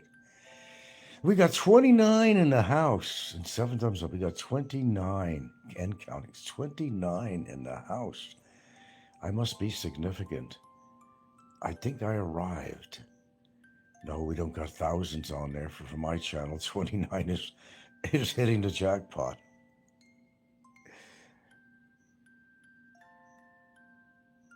And Mr. Len Whistler comes back. Mr. Whistler, welcome back to my machine. Welcome back, Katya. So I do get a lot of enjoyment listening to all the bullshit on here. And Don C., I know he's actually one of the top antagonists on here for a guy that's living in Thailand. Oh, the minute you come in here, if you decide to come to Thailand, me and my wife are going to press charges on you. For what? For what? Exactly. I'll show you. I'll show you. Yeah. What are you going to show me? That you're an idiot? That you really should be living in the Philippines rather than Thailand? And why you get involved in the Philippines genre is beyond any of us. When you should be doing all your antics in your own country there, where you're actually living. You're not here, Don. Kind of like Popeye. Oh, first time mentioning him this morning. That's unusual. He don't live in the Philippines. Hasn't been here for 40 years, maybe more. But he acts like he's a resident here, and he knows everything that's going on. Been a long time, Popeye, a long time. Things have changed since you've been in the Philippines. Although you haven't, you're still a scumbag. Maybe more so. Let's see. Mick says, I believe the big man in Cebu escaped incarceration by skin of his teeth. God praise Da Nang Beach. Oh, gotcha. Oh, gotcha. I know who you're talking about. Yeah. Yeah, he did escape. I'm sure he did. Big time. And I know who you're talking about. Yeah, that's why he got out of the Philippines. Now he downs Philippines, just like everybody else who's having trouble in the Philippines. They all down the Philippines, except prior to any events that happen, they just praised the Philippines. The greatest place to live. But when they had an event, all of a sudden the Philippines becomes the enemy. It's a terrible place with bad infrastructure and this and that, and the women suck. They're not like the women in my country I'm living in now. You see how they turn their tune on this? Let me look at Jimbo. He praised Da Nang like it was the greatest place on earth. It was heaven. It was paradise. use excuses. Well, there's a border war. That's why I got out of here. He'd refer to Chantu, the lovely Chantu, as his girlfriend. Well, we all know it wasn't, and he said it wasn't. Just a friend. Well, the fact is, he tried to get a piece of action from that. It just didn't work. The only thing she had interest in him is she'd have a place to stay, and he'd be feeding her. It saved her money on her job, the little salary she'd make on her job. Not have to pay any overhead. Let Jim string along a little bit and make him think that, like, I'm his girlfriend or something. Now that's funny. Oh, Papa, are you perhaps simulcasting me? Oh, Papa, you don't want me to get going on you again, because I got more information on you. Oh, yes, I do. Of course I do. I embarrassed Popeye so much in one of my shows recently. I released pretty much some information about him, what his life is really like. And that the actual truth is he does have a caretaker after all. So he does have a disability. His daughter happens to be the caretaker. His daughter, lovely daughter. I think I put her picture up there for all to see. You make a, decision whether you think she's lovely or not. I have no opinion whatsoever. I do have my own opinion. I'll keep it to myself, and, you have your own opinion. Yeah, he can't live alone. See, Popeye can't live alone. He is disabled after all. And she actually is his caretaker. She probably can't wait till he croaks. She could take over the house. Don't have to deal with him anymore. How many cans of spinach does she have to open for him before she gets carpal tunnel, Oh, I like that one. To deal with his sick personality, his negativity, his pessimism, that would be kind of hard to live with. And I know I did live pretty close to somebody that, exuded negativity. And sometimes you just got to get out of that situation, man. I know I said a lot of things about him. See, that's the thing. There we go. That's the thing about Popeye, that it shows true and true all the time. When he does get into the attack and you hit a nerve with him, he won't come on and do his show because he's still recuperating what you had to say and what you exposed about him. It sets a clock to it every time. Because there's nothing to stop him from doing a simulcast on me unless, he feels he's been doxxed and the truth came out or something about him. You get to know people after a while. Look at this. I want to show you this. Take a look.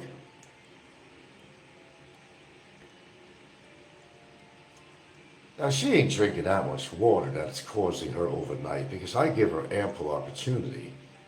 I give her ample opportunity to go out. And certainly I hope she's not having some urinary tract infection. Oh, God, with that again, please, with the urinary UTIs, stones, all this crap. It's the stones. It's the stones. The Stones. Ever see a Stones concert? Say it right. The Stones. But you got to put on a little accent. It's the Stones. It was a way of talking at the time. Usually more of the uppity chicks, The Valley girls would talk like that too, It's the Stones. Or, the Stoners. That was a wild time, actually, back then. It's the Stones. It's not like, it's the Rolling Stones. It's the Stones. Now, you got to have an accent. It's the Stones. It's the Stones. Yeah, it's dog pee. It ain't mine. I might urinate a little more frequently because of this or that or this or that. I haven't totally determined it yet. But drinking too much, this, that, caffeine, my tea, this, that. Give you 1,000 reasons. Haven't narrowed it down. Actually, I have narrowed it down. What am I talking about? I'm not touching it, though. I brought it up to Gilda, but she, oh, no, you clean it up. No, I'm not working for the parks department anymore. I'm not working for the parks department anymore. You clean it up. I'm not touching it. It's going to stay. I'm not touching it. I'm not touching it at all. She did that a couple of times, and I cleaned it up. Even though I didn't work for the parks department, I got to live here, But she won't clean it up. She won't do that. She won't clean it up. It's going to stay there until the whole house smells. Until somebody gives in, yeah. It ain't going to be me. Nope, not going to do it. Not going to do it. Maybe her kids will break down and do it. I doubt it. They'll just leave it there, but let somebody else do it. Let somebody else clean the dishes or pick up after themselves instead of throwing their empty cans of food or milk containers or leftover from their last meal on the counter, waiting for somebody else to do the job that they should be doing. It's called family. It's family. Don't you understand that? Having family doesn't mean that your family, familia, is cooperative. It doesn't work that way all the time. But I don't always give in to that. I have given in to that shit. I've done dishes. I want to do my part. I do my part. But there has to be some other cooperation too before I'm going to be willing to continue to do my part. At least I do shit around here. A lot of guys that are married to Filipinos, they don't do shit. Oh, we got 30 in the house. We're popular this morning. A lot of guys that are married to Filipinos, they figure, well, you got to understand, Filipinos are known as very domestic people. They're very nurturing. True. Very nurturing, caring people. True. That's all true. So, let them do it. So, these guys that have girlfriends that are Filipinos, they won't do shit. I mean, the best example of this, and I was laughing, I put up that video remix of Jimbo watching Dexel kneeling on the sink with a rag in her hand. She's actually on the sink. And she's cleaning the ceilings and cabinets and walls while Jim was just cheering her on. And his statement was, "Look at her go." Reminds you of a campaign poster on the Addams Family where Gomez was running for a political office for mayor. He said, "Watch my smoke" was the caption on there. And Jim's caption is, "Look at her go." And what happened was he injected her with testosterone. Could you believe this shit? You can't make this shit up. You could. "I got a lot of energy," she says. He shot her up with fucking testosterone, man. Could you believe that shit? Yeah. "I got so much energy now." And she's laughing. Again, he goes, "Look at her go." Wind her up and look at her go. Now that was funny. He's now injecting Dexel with the shit that he takes. That could also be dangerous too. And she's too naive to understand that what he's doing, not he's making her look like a fool, but, it could hurt her. He said, "Well, you got to understand, at a certain age and after you had kids, it's progesterone, it's testosterone, and all women have testosterone in them, but then their levels go down too, and sometimes they need a shot of TNT, These are real people, man. These are real people doing really stupid things in front of our eyes. You got to love it. You got to really love it. What's not to love? That's amazing what even Jimbo gets away with.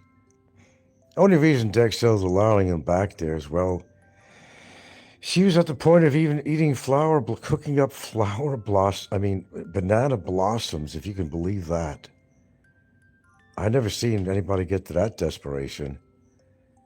she was doing laundry to get a couple of pesos together just to buy rice. Of course, she didn't mind Jim coming back. Why not? Jim will go out and buy some food. He's not going to eat in front of her. Well, he probably would. But I'm sure that didn't happen. She's glad for him to be back. She said the most horrible things about him, and he said the most horrible things about her. But when they're both in need, he needed a place to stay. She needed him to be there to get some food. Now she follows him around like a puppy dog no matter where he goes. And she was saying the most horrendous statements about, well, pretty much what an asshole he is. Even recorded him and put it on while it was live. Well, it wasn't live, it was recorded. She was on the streets at night, and Jim was drunk as usual and belligerent. Verbally abuses her all the time, but when the chips are down and you're hungry, oh, you'll take the creep back in. Yeah, that's how it works. You'll take the creep back in. You need food. And by the way, that house, even look at the kitchen. He said he spent how much on that house? He didn't say pesos. He said $400,000. I told you already. That's like 23 million pesos if you put it into pesos. He didn't say 400,000. He said dollars. Fuck, you could build a community in the Philippines. For 400,000 American dollars, you could build a community and charge rent on each unit. I mean, that house is such a shimmy shack. Mold, disorganized,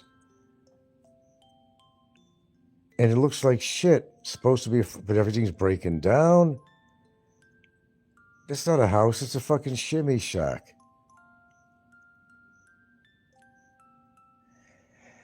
I don't know why these people persist on embarrassing themselves on what they put on their shows.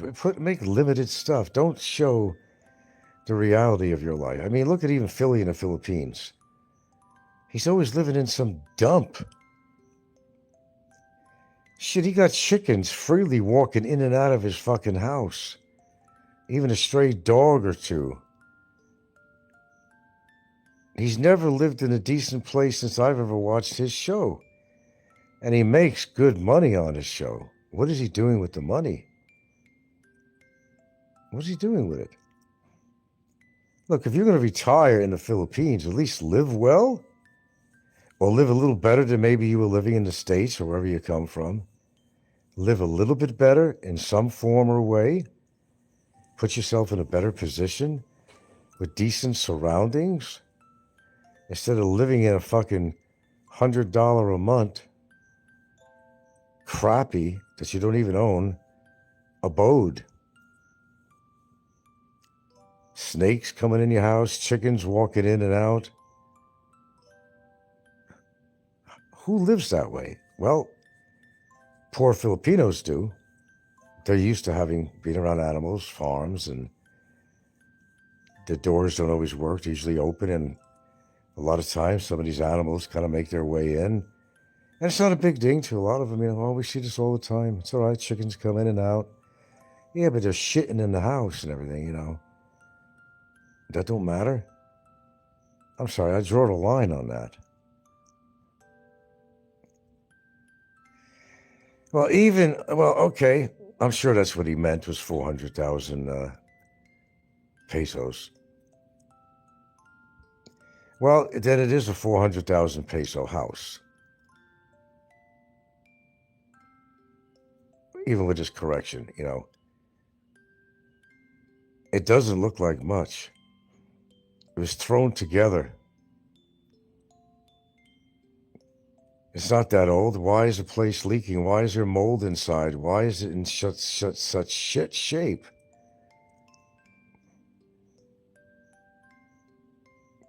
Definitely not $400,000. Guarantee you that. It's not even worth the $400,000 he said they put into it. It's not even worth that. I think he just should have cut his losses and just moved on. Went back to Michigan where he belongs. But again, more lies. It's not his house in Michigan. It's his fairly well-to-do parents that he used to try to pass off as his house. That didn't work. The truth came out on that. Probably gets a little money from mommy, and she's probably willing to pay it just to keep him out of the country. You ever think about that? A lot of stuff happens behind the scenes you're not really aware of. They probably pay him a little stipend every month just to stay out of there. Because don't forget, Jimbo, not innocent. He has a police record and all that in Michigan. He's talked about it. He didn't make this shit up. He's been in jail, admitted it. He's been in trouble. He's probably been a troublemaker to his parents. That's why they're so happy to have him in the Philippines or anywhere away from Michigan. They'd rather give him a little stipend every month just to keep him out there, to not return. But he's already talking about going back to Michigan. Okay, so here's what happens. He blew it in Cambodia, talking shit about the Philippines, and he comes back to the Philippines to be with the lovely Dexel. And what happens? He's already complaining out there already. That Philippines is a shithole. The community he's living in is a shithole. Why are you there? Why did you bother to build a house?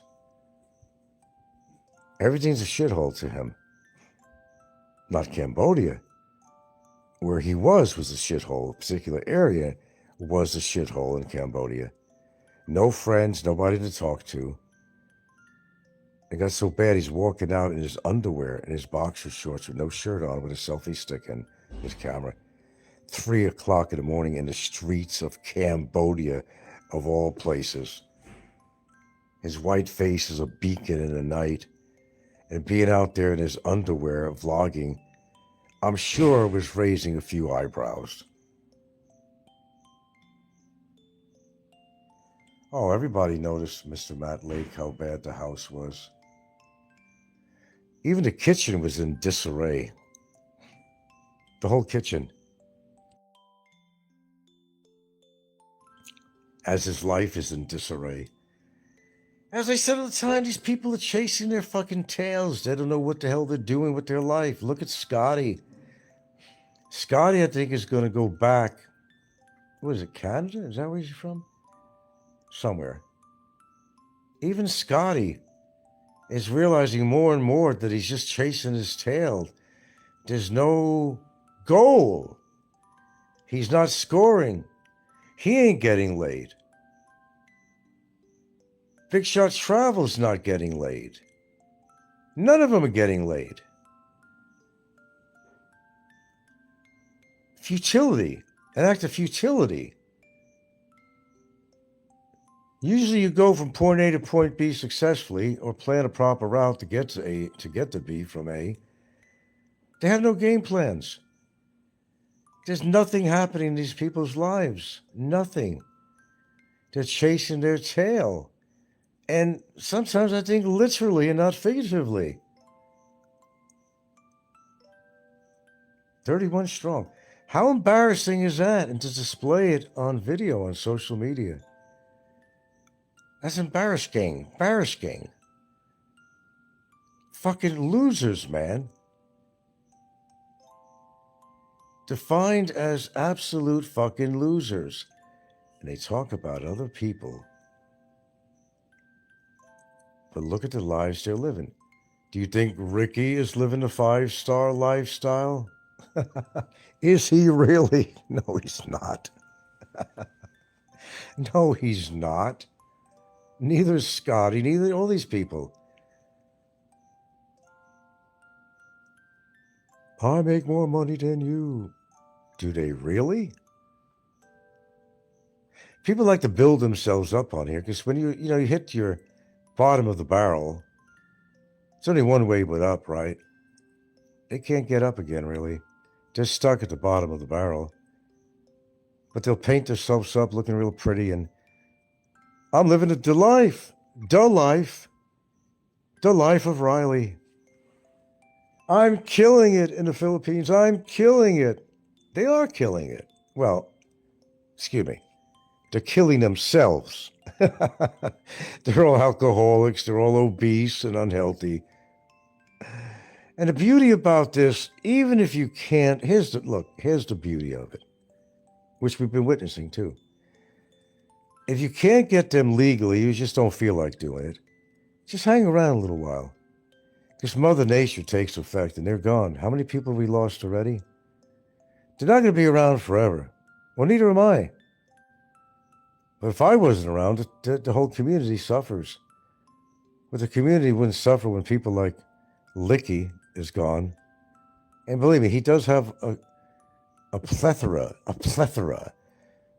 of health issues, as well as Heidi and other people on here. They all do. They're waiting for me to die or waiting for somebody to croak. Well, they may be on that little list well before my time comes.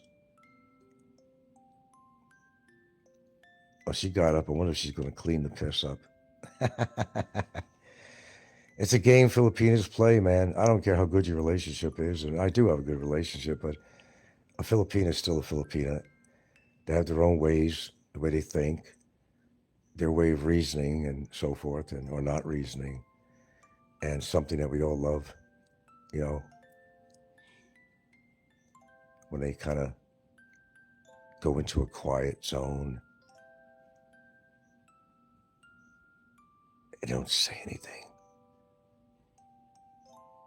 And what do we call it? Come on, who learned? I'll wait till you come on and tell me what it is, how much you've learned about Filipinos. You'll figure it out. Okay, so Ricky was having a tantrum last night. Oh, he was in full Monty. At least 2 shows, even addressing me, because I hit a nerve. And you know when I hit a nerve with him, when he does 2 consecutive shows, like I said at the beginning here. I know these people that well. There you go. Ken figured this out. It's called Tempo. And yes, it's a true thing. That is real. That is absolutely real about Filipinos. Oh, believe me, I've experienced it in the past 10 years. Believe me, many, many times. And a lot of times in the beginning, I gave into it. I mean, I don't give into it anymore. I just ignore it now. You see, you're going to have to do that. Otherwise, they're getting their way. And yes, it can be very frustrating. You don't get an answer from somebody, and they sit there. They keep it all in. Because, they're not very confrontational. It's just a cultural thing, man. I'm not going to build up on it or knock it, but it is what it is, one of those situations. It's inherent with them, it's something, whether you're married or dating a Filipino, it's the same fucking thing. It's something that you will have to deal with. It's hard for some people. Me, I just write it off, or I make fun of it a little bit. I expect it. As you will, if you're in a relationship with a Filipino, you will expect it. But you don't give in to something like that. See, you got to play it smart. You don't give in. Like my dog, for whatever reason, pissed on the hallway floor toward my back door back at the house, and he heard that. I said, I'm not cleaning it up. I'm not giving in to that.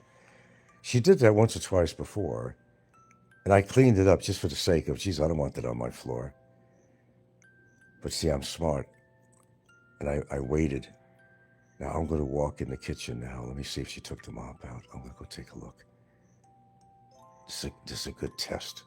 Are you guys ready? Are you ready? Are you ready? Yes, I'm ready. Are you ready? Yes, I'm ready for love. Okay, here we go. You guys ready? I bet you it's still there. I bet you're still there. Or did she give in? Oh, let's take a look. Shh. Do. Ah, she cleaned it up. She gave in. Yowza! Yowza! I knew she would. I'll give you an example of something. If I complain about all the dishes in the sink, nobody's doing nothing, she'll try to cover for her kids, and she'll wind up going there and cleaning up herself. She feels guilty. I'm not knocking her. I'm not knocking her in any way. This is just a Filipino thing, man. Especially Filipina. It is what it is. And the sooner you realize it. Are you in there? No. That's what. Put something away here. I mean, it's like a time it on the clock thing, You know this is going to happen. Because you get to know your partner. But you get to know some of the culture too. It is all true too. It is true. A lot of things people say, and the temple thing and all that. It's true. It's the same thing like they believe in witches and stuff like that. This is a cultural thing. And I'm not knocking it, and everybody has their own beliefs. Now here, I'll give you an example of something here. I want to give you an example. Now you see this, the meat mobile we have here? Oh, the frame is starting to rust. Oh, they don't cover it. They'll leave it in the rain sometimes, and, spent a lot of money on this thing. Not a lot of money, but I gave it to the kid, really. I'm not taking care of it. The canopy for the side to protect against rain and all that, that's all shot. It was taken off. It was all taken off. They didn't spend the money for it, And I see on the bottom, because this is made of cheap metal. It's all from China, all this shit. It's all cheap metal. It doesn't last. I might say something. I see you cleaned it up. Let's see what she says. Are you ready? Yes, I'm ready. Are you ready for love? Oh, my dear, that was nice of you. Thank you for cleaning that up. I thought you would. Oh, what'd you say? You gotta be louder. You gotta say it louder. I said, don't disturb me. Oh, because you had to clean that up? Was that like a big task for you? Was that a big task? Now drink your coffee with your bread. How predictable. No, we're not fighting. Well, you might look at it that way. It's just reality. They gotta have their way. They gotta be stubborn. That's what they do. I don't care how fucking good your relationship is with a Filipino. You ain't going to change, brother. Nope. Ain't going to happen. Just not going to happen. All the king's horses and all the king's men is not going to take the culture out of a Filipina. Doesn't mean that their culture is bad. No, not saying that. But there's certain aspects of the culture that you ain't going to change, brother. That ain't going to happen. Yep. Humpty Dumpty could fall off the wall. And you're never going to put those pieces together, man. It doesn't work that way. You are constantly being challenged when you're in this country and when you're with a Filipina. It's a constant challenge for you and for her. Because, alas, there are cultural differences. Some of it you just can't get away with. It's some things that you have to accept, no matter how good your relationship is. There's always a fly in the ointment somewhere. Always. That's something you got to realize when you're going to get into a relationship with a Filipina. It's a challenge. It's quite a challenge, actually. But you must have something, I guess. You've been together a whole decade. I guess you're both doing something right, Now, I'm not knocking her in any way. I did something pretty incredible that you witnessed to show how they react to certain things. And that's all part of Tampo. Tampo is just not sitting there being quiet. No, no, no, no. It's a lot of other things. What they're willing to give into and what they're not willing to give into. Yeah, I think so.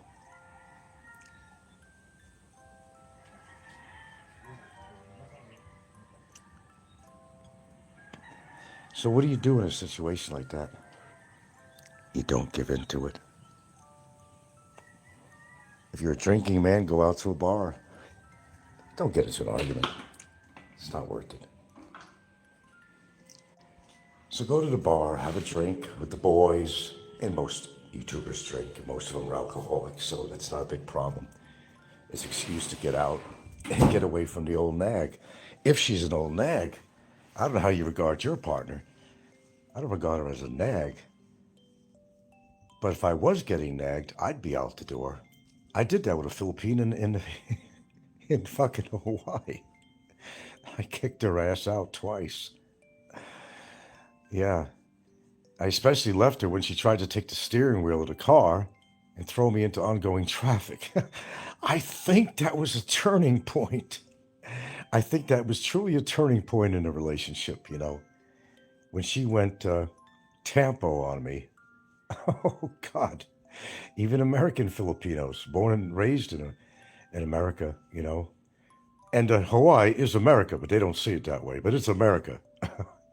They even voted it to be a state. It's America. You can look at it any way you want. It's America, my friends. Sorry, nationalists and, you know, people into sovereignty. You're part of America, whether you like it or not. They say, we are not Americans. We will never be Americans. When they were chanting in their little riots and stuff, you know, and we'll never be Americans. We're a sovereign nation. No, you're not. You signed into the United States. You're not a sovereign nation, and you never will be. Because the United States has too much interest in Hawaii. Sovereign? My lily white ass. Will they ever achieve sovereignty? I don't think so. They're all moving out. How many Hawaiians are left? Well, we don't want to get this thing about Hawaii, but I'm just making a point here. You know, don't give in. Too many guys are wimps, and they just give in to some of the bullshit that they put up in their relationships. Fortunately, we don't get into really a lot of argumental situations here. We get into some disagreements and all that, but I don't give into it. Oh, you're right, honey. Well, you know, actually, in America, that's the thing to do. Here's a lot of American Karens. Now, in America, relationships and marriages, you know, the guy gets to the point, he does one or two things, you know. In America, when the wife is nagging him or something and he's just not in the mood, he'll either go out and have a beer with his friends, won't return till later on. Or, you know, he'll just chalk it up and say, yes, dear, you're right, dear. Because let me explain something to you. Now, I don't care what country you're in, especially America, though, but it's universal, really. All you do, prevent an argument. Yes, dear, even though you know you're right in a situation, don't get stressed. Even though you know she may be wrong about something, your wife, your girlfriend, whatever she is, your boyfriend even, you know. Just say, yes, dear. You got to be a yes, dear person, okay? Because that just prevents an argument and, you know, all the friction that goes along with that. Just be a yes person. When it comes to a woman, I will tell you that you will never win an argument with a woman. Historically, that's true. Throughout history, going way back in time, you will never win an argument with a woman because she's always right, or she thinks she is. So what you do is you just don't give in to it. You just ignore it. Because you can't win a fight with a woman. Because women in general, there's one trait that they all have. You know what that trait is? The lack of accountability. Well, that came out real easy, like I knew it for a long time. They lack accountability. Okay? So that's you have to keep in mind. There is no accountability with a woman's actions, but they sure will make you accountable for something if you allow them. Look at that, you learned another thing today. Okay, it's been fun. We've been on here a couple of hours. We had over 30 people in here today. I guess it was a good show.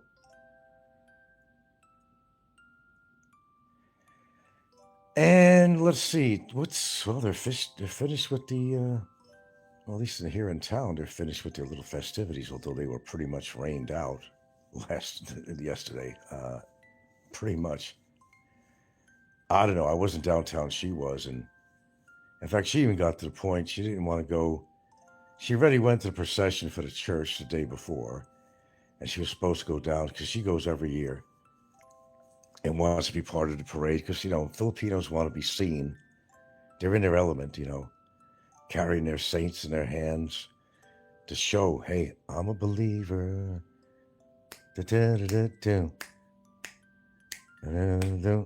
Oh, I'm a believer. I don't know the lyrics. The Monkees. I'm a believer. It's okay. It's good to be a believer. Gotta believe in something, right? I guess. But the rain was so she didn't even want to go. She already went to procession. And prior to Christmas, she had to go to these novenas. You got to go 9 days in a row. You got to go to church. I'm not kidding. And even after Christmas now, with the Santo Nino thing, the Sinolog, it's the same thing. They want you to go to church again for 9, novenas. 9, which means 9, pertaining to 9. Like Nueva is 9, And they have to show their faith, and they have to go 9 more days of going to church again. What could possibly a priest say in church? For 18 times. The first novena before Christmas, and then during the festival time for Sinolog. I don't get it. I don't think I'll ever get it. That's why I don't belong to organized religion. Speaking of Trump, which I wasn't. Oh my God, he's going down. He's really lost it. Do you realize, and I was just listening to a show, do you realize the lawsuits against him that amount to billions of dollars? They're now actually going to try seizing Mar-a-Lago. Now, here's the thing with Mar-a-Lago, why they could get him on this, his assets. They're sending an evaluator to figure out the value of the property. If he would have listed it as a private residence, he would get away with some of the shit that was going on with Mar-a-Lago. But since he listed it as a business, they can go after him. Do you realize the lawsuits against Donald Trump? And I was listening to my favorite independent news station, and others too. He's got so many lawsuits against him that amounts to billions of dollars.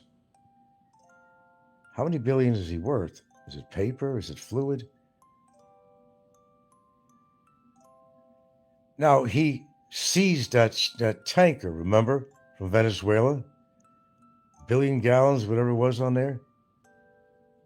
And he sold it to other nations. But what he did was put it in a Qatar bank account, which is supposed to be money for our government, the USA, right? But the question is the account under his name? He was supposed to seize this fuel, steal this fuel for America's needs. But he collected the money and he established, and he found out a Qatar, the country of Qatar, bank account. And whose signature is on it? Is it the American government's holdings, or is it his own holdings? Did he put that money in his pocket? You voted for him. Sorry, I'm going to stab you with this every single time in every single show. You voted for him. And you got people like Don C. and all these people pro-MAGA, make America great again. What is he doing to make America great?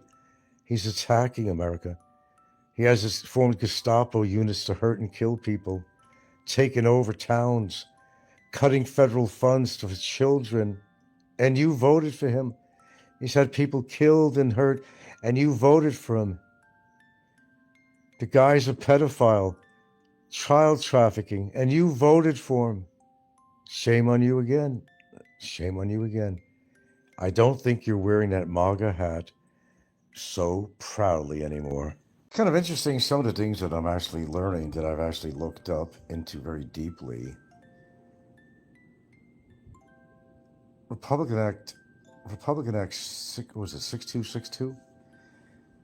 Makes a claim that if you've never met an individual who has a complaint on you, and in the complaint they said that you represent some kind of physical harm to them or something, if you've never met the person and it's been established that you have never met the person, you can't use that as a verifiable or actually a usable complaint in such complaint. You cannot use that. Also, well, there's a number of other factors going in there because of her relationship to Barry Jordan, because he became a felon, because he went to jail because of me and my case against him, that the people out of immigration are going to put that 2 and 2 together and realize that this is smelling a little bit fishy and smelling like retaliation, which of course has been some of the counter affidavit material that I've actually turned in on that. So I've been doing quite a bit of reading. And also that Barry could be in there for a much longer time. So apparently the rules do not apply. It does say that although he's getting subsidiary imprisonment, it doesn't mean they can't hold him longer, because the more important thing is that they're worried about getting their money, the penalty to the court. They're not worried about my situation because that's more civil. Okay, but, I pretty much quashed that, But, what's the price he's paying for not paying me what the court ordered? I could deal with that. But the fact that he's not paying the penalties and possibly even the immigration fees and fines might actually keep Barry. And yes, he is currently in Bikiton, and that's where he is now. And I think that's where they're going to keep him. And he is in Bikiton. Let me see. Wait. No, he's in Bilibid. Okay, I'm getting confused there. No, he's in Bilibid. I believe that's where he is right now, from what I read. The current information on him says that he's going to have permanent blacklist. And even though that video, well, it was actually used, which made him a undesirable, with the knife wielding incident that was all over the news, that actually still is in their files, apparently so. And plus the other actions he's done has put him in a position that he is an absolute undesirable. He won't have any way in the world to come back into the Philippines. So that situation's taken care of. Now, in regards to his girlfriend, I read some very interesting things actually on my own without the help of my attorneys. And she's not in any position to, with all the information she put out in her complaint, she's not in any position to prove any of this, because obviously the affidavits were read by professionals, by immigration people, and so forth. And none of the material that she submit is even provable. Now, eminent harm. Well, when it's deemed that never met the person, they can't hold you for that. She can't make a statement that, oh, I'm scared of this guy. He's going to harm me. I got PTSD because of it. No, you didn't, because I never even met you. The only factors involved here is it was a retaliatory complaint. Well, I've been doing a lot of reading on this. I like to educate myself, She can't claim PTSD unless she paid a counselor to say so. Oh, why do you have PTSD? Boyfriend that it was not going to work out. You can get PTSD possibly from that. But considering, and according to the law in 6262, never even met the woman at all under any occasion or situations, it can't apply in that thing. The PTSD thing can't apply because, well, how could you have PTSD when you're singing in a park and dancing? How could you have PTSD when you never met the person that doesn't represent an imminent threat physically to your life? That's all speculation. It's all made up shit. How do you like that? Yeah, I've been doing my research. what a lot of you people don't understand, whether you have a lawyer or not, you are the one that'll more likely do a lot of research than your own lawyers. They write up the paperwork. You just tell them what to do. They'll figure out how to do it. They'll look at the case evidence. They will go by that. They will go by laws, current and past laws, and they will do a comparison to old cases that might be similar to what's going on here and use this case studies as an example. That's what lawyers do. Okay. But you, who would have the need for an attorney, you have to basically turn in your evidence to an attorney. You have to. They're not hiring investigators unless you're a millionaire or something, and I'm sure they have contacts to good investigators. But you're talking about tons of money, and not many people really get involved in that. But you have to provide the evidence. Even with Barry's situation, I did 75% of the work, 75% of the evidence gathering, putting them on SD cards and you name it.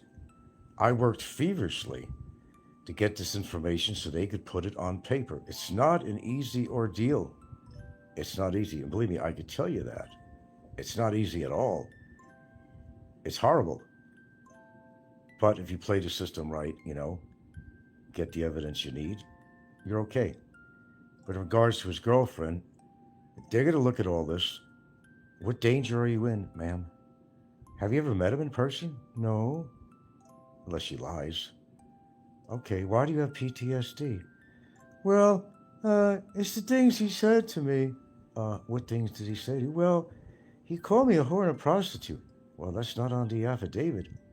I mean, as far as proof that I did, she couldn't provide it. She just said that I said that.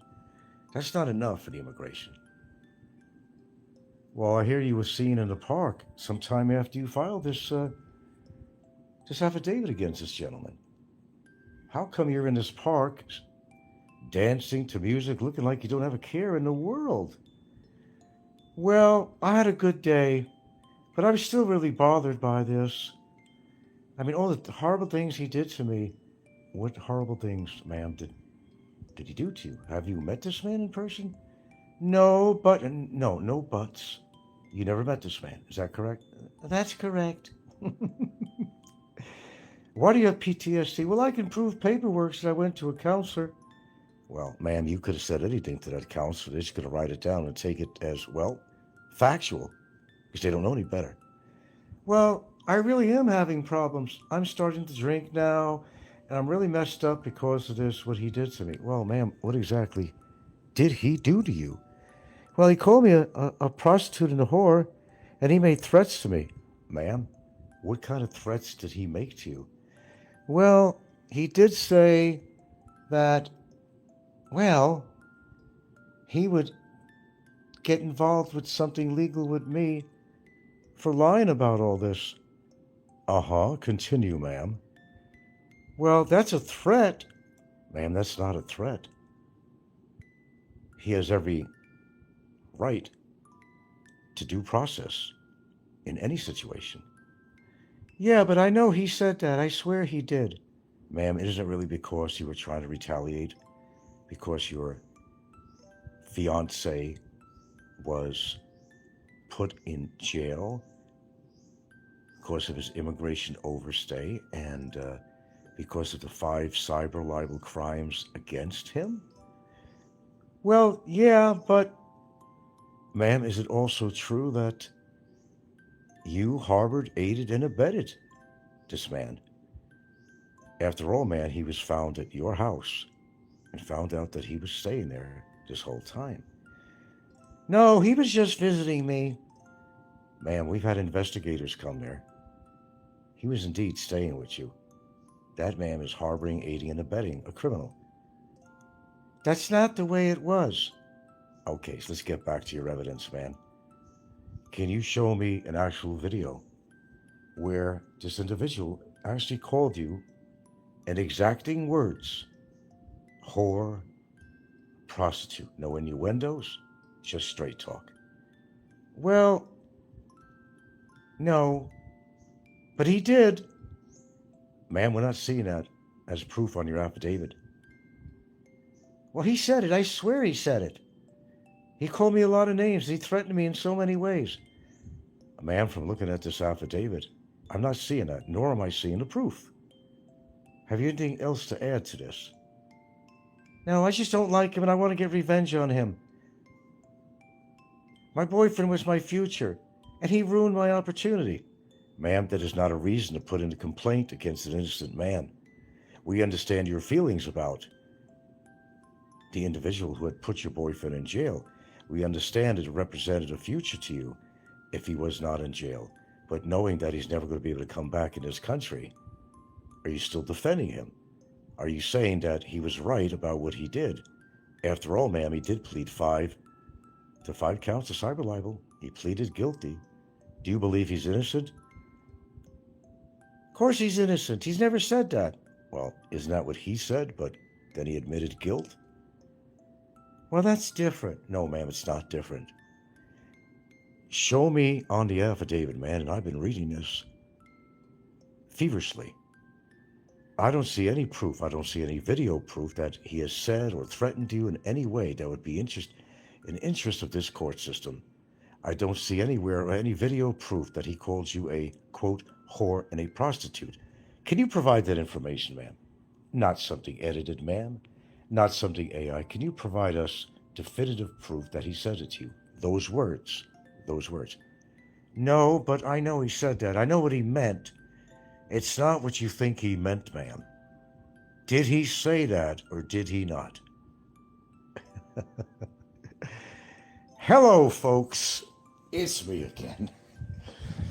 Well, it's pretty valid what I'm saying here. You gotta admit that. And one of the reasons why it's taken so long that I could talk about is because they are not thoroughly convinced of her report.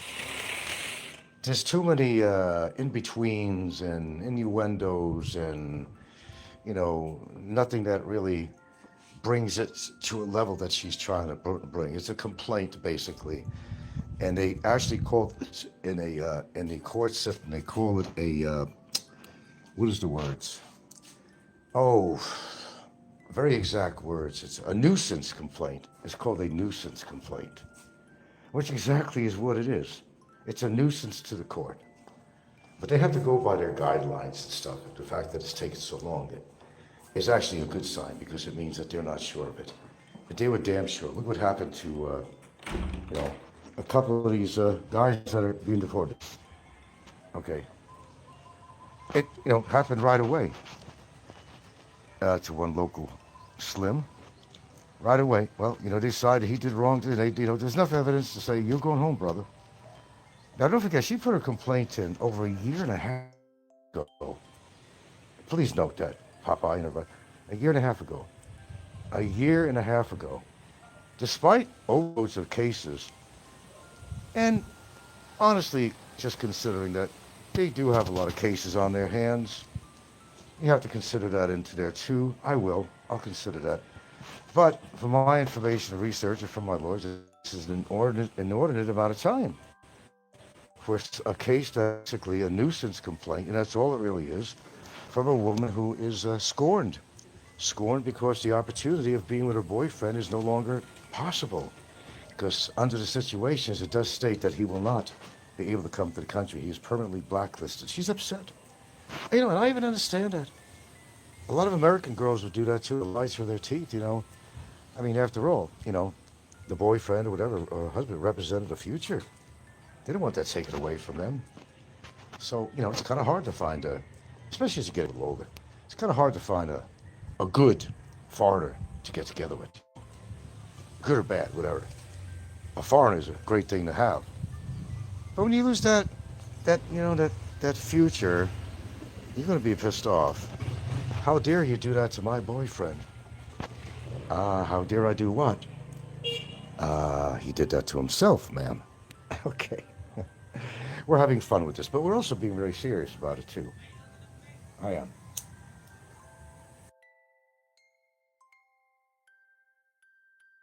Tell you the truth, I would be awfully surprised if it didn't turn out my way. I would be awfully... because of preponderance of the evidence that we have submitted. Okay? In, as juxtaposed to what she put on her affidavit. It don't make any sense what she wrote. We countered that in a fantastic way, based on the evidence that she actually submitted. Now, why is it going on this long? Well, as I said, there's another factor in here. We're not talking about that. But outside that factor, well, when a case like this, which is basically they look at it as a nuisance complaint, and they have like thousands of those, they got to get around to it. It's not high priority. But nevertheless, they do get around to it. Now, as I said, this has been an extraordinary amount of time, 18 months, 19 months since the complaint was put in. Yeah, that's extraordinary. So the consensus on this is that they just can't make up their mind. For one, then there's another factor in there, which is probably more so. I think they made up their mind on this a long time ago. And there is no resolution, despite what the trolls say. There is no resolution. Don doesn't have it in his hand. Frank is not deported. I'm not in jail. I'm not looking out my window for red lights. I go about my business every day. I will deal with something when there's something to deal with. Right now, there's really nothing to deal with. And as far as people saying, oh, you're doing this with the visa. Well, I'm not doing anything. This is absolutely administrative. I pay the laws out here. I always pay my visas. Absolutely. Has nothing to do with me. This is entirely administrative. Unlike Barry, where Barry, it was not administrative. He just blatantly did not want to pay for 7 fucking years. 7 fucking years. 7 years. So it may look like that Barry ain't going anywhere fast. The more research I did on this, despite the subsidiary laws that apply to when you don't pay your penalty to the court, they will basically get back at you by giving you more time. That's what they've been doing to him. But I think there are extenuating circumstances that is going to keep him in there a little bit longer. At least that's the conclusion I'm coming up to. Gives him enough time to think about things, sometimes, you need a little time to sit there and contemplate your navel and do a lot of thinking, like, what did I do? What an idiot I am. I'd be out drinking my beer again, smoking cigarettes and cavorting with women, but I can't do it now. All I got is boys. But they do have a women's section there, though. But, come on, what's the odds? What's the odds? Oh my goodness. You see how the system works? Now, Slim got out because there actually was enough evidence, but they reduced it to points so he didn't have to go through the court system because the courts did not want Slim. They're overcrowded already. They did not want Slim to have to go through the court system and yet be another docket and another prisoner to take care of. Instead, let's kind of quash all this stuff. And you're guilty, but let's just get you out of the country. That'll satisfy our constituents, Let's just get you out of the country. Therefore, there's no court appearances. The courts are not going to be overcrowded. Be one less person to deal with. It was quicker just to get him deported and out of the country. See how that worked for Slim? Oh, I know. I know this for sure. Exactly how that went down. Right. So, there's a lot of controversial cases out there. And sometimes the courts don't want to deal with them. And if they're petty complaints, which are considered as, quote, nuisance complaints, and this is what it is against me, it's a nuisance complaint. And they do look at it as a nuisance. If you cannot create concrete evidence, I'm talking about the proper mix of concrete and sand and everything else. If you cannot produce concrete evidence that someone said particular words to you that hurt your feelings, in this particular case, whore and prostitute has never been proved. They don't want innuendos. They don't want implications. They want to hear the words. If you're in fear for your life, they say, how's that possible? Have you ever met this woman? No. She ever met me? No. Ever see her in person? No. How could she fear for her life when I've never done anything to make her think that I would ever physically hurt her. And I made it very clear on my show, I'm not a confrontational person. I don't like violence. I would never hurt a woman in that way.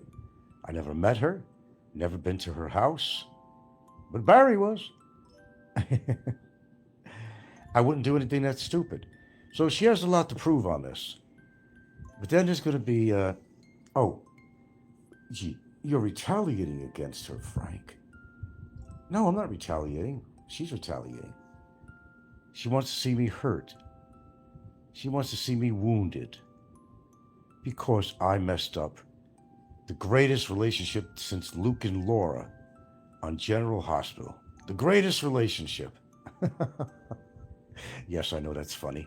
It was meant to be funny. Messed up her future. How dare you do that to me?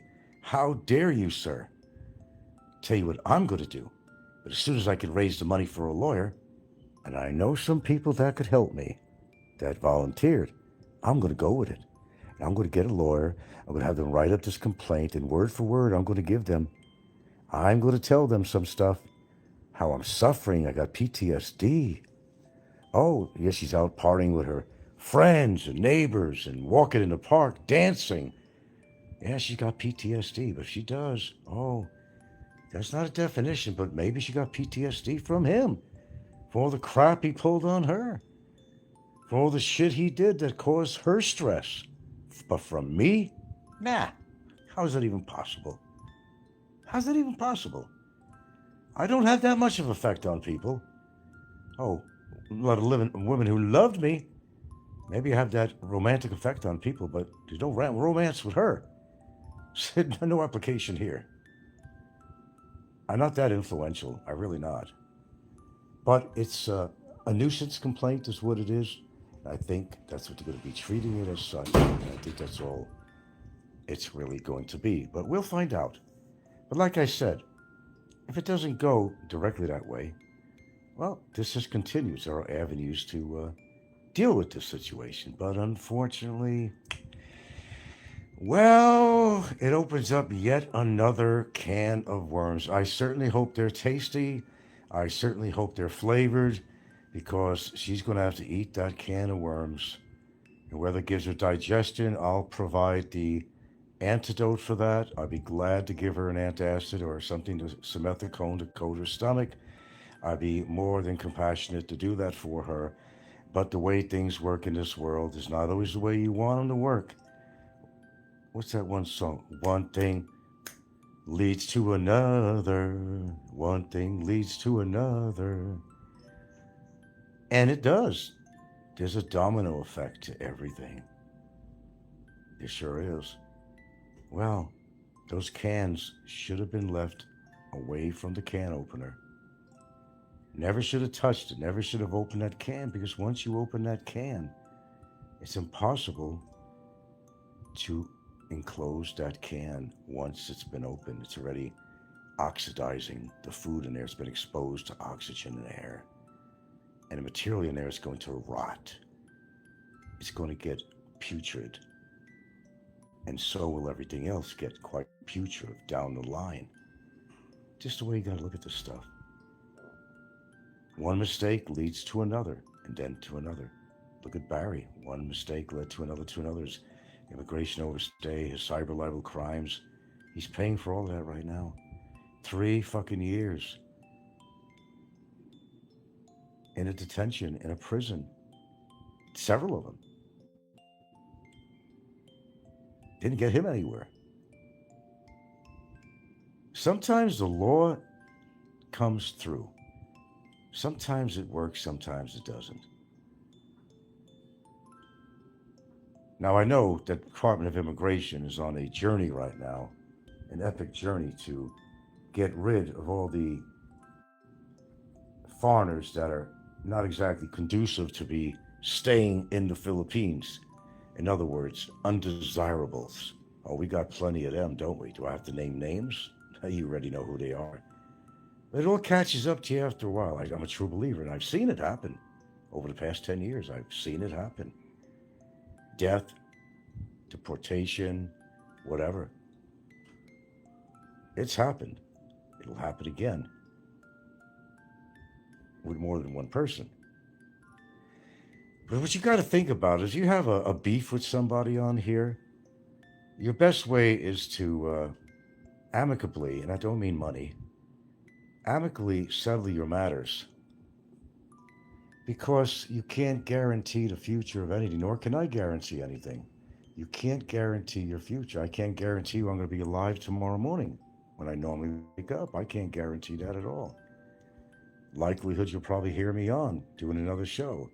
Maybe I'll be doing shows when I'm 85 years old. I certainly hope not. I hope not. I know what the answer is to get the fuck off YouTube, that's all. Nothing good could come of YouTube. As of this show right now, I think that actually might happen. I will handle my business offline and not have to display my future with an audience. To go into my personal life was a little bit too late for that, but as I told my viewers, you want to do a show, it could be fun. You could learn, and you could teach other people things too.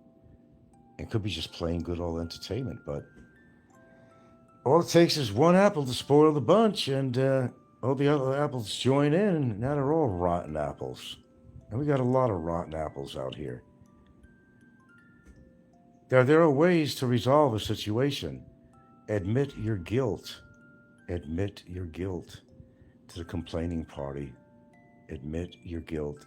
It'll go a lot easier on you. And maybe just give you a warning and say, okay, we appreciate that you came forward with this. You're saving us a lot of trouble. That's a way of doing it. Rather than face possible consequences on your own when you just want this thing over with.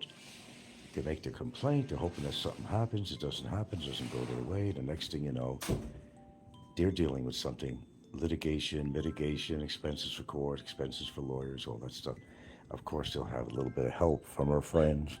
Oh, she'll get by with a little help from her friend. We all know better. Now here's the stuff. 4 months, I'm on live. 4 months overstay, they're getting him for that. Well, I got news for you. They don't usually deport you for 4 months overstay. They give you an opportunity to pay it down. So this is their way of getting rid of him because they know a lot of the charges or the points taken were, it wasn't just calling Filipinos monkeys and making monkey sounds, because it went deeper than that. But like I said, instead of going through litigation, mitigation, crowding up the court dockets, they figure, let's just get rid of the bum. He says, you willing to get deported? He says, yeah, I don't mind. Of course he doesn't, because, Slim is smarter than he looks. And to make, to be worth $12 million for what he does, the guy has smarts. Of course he's going to say, oh yeah, he'll choose deportation over jail any fucking time. Yes, he will. He's already got his taste of it. Oh sure, I'm willing to get deported. I'm willing to get deported. Of course he is. They didn't want to emphasize anything else he's done. They really kept it QT. They really kept all the other shit he did contained. And I don't know if there was a payoff, what the hell was going on with that. With his money, they had an idea he made a lot of money. But there was a lot of other shit involved. BIR, tax evasion. He didn't pay no taxes on the money he made on his show. They could have got him for that. How about the nude photos of a young Filipina? How about all the little trips up the waterfalls with underage Filipinas? And there was so much shit. There was so much evidence, but they got him for what? 4 months overstay, and because he called Filipinos a monkeys? Nah, something wrong with this. If you disagree with me, I'm going to disagree with you. There's something more to this that meets the eye. Because if you're a 4 month overstay, they're not going to knock you out of the country for that. No, they're not. to give you an opportunity to pay restitution, and so forth. Look at Barry J, 7 fucking years. Okay, well, he got caught, but. So they're talking about Slim all over the internet, lying through his Estonian teeth. And folks, people saying that, oh yeah, they went light on him. Give him just a little bit and he'll be back in this country again. He'll certainly be vlogging. He'll certainly be vlogging. He's going to make even more money than ever. A lot more. Smart man.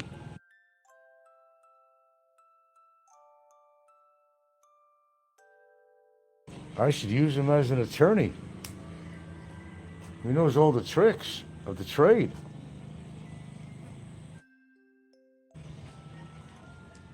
Now, he's smarter than he looks.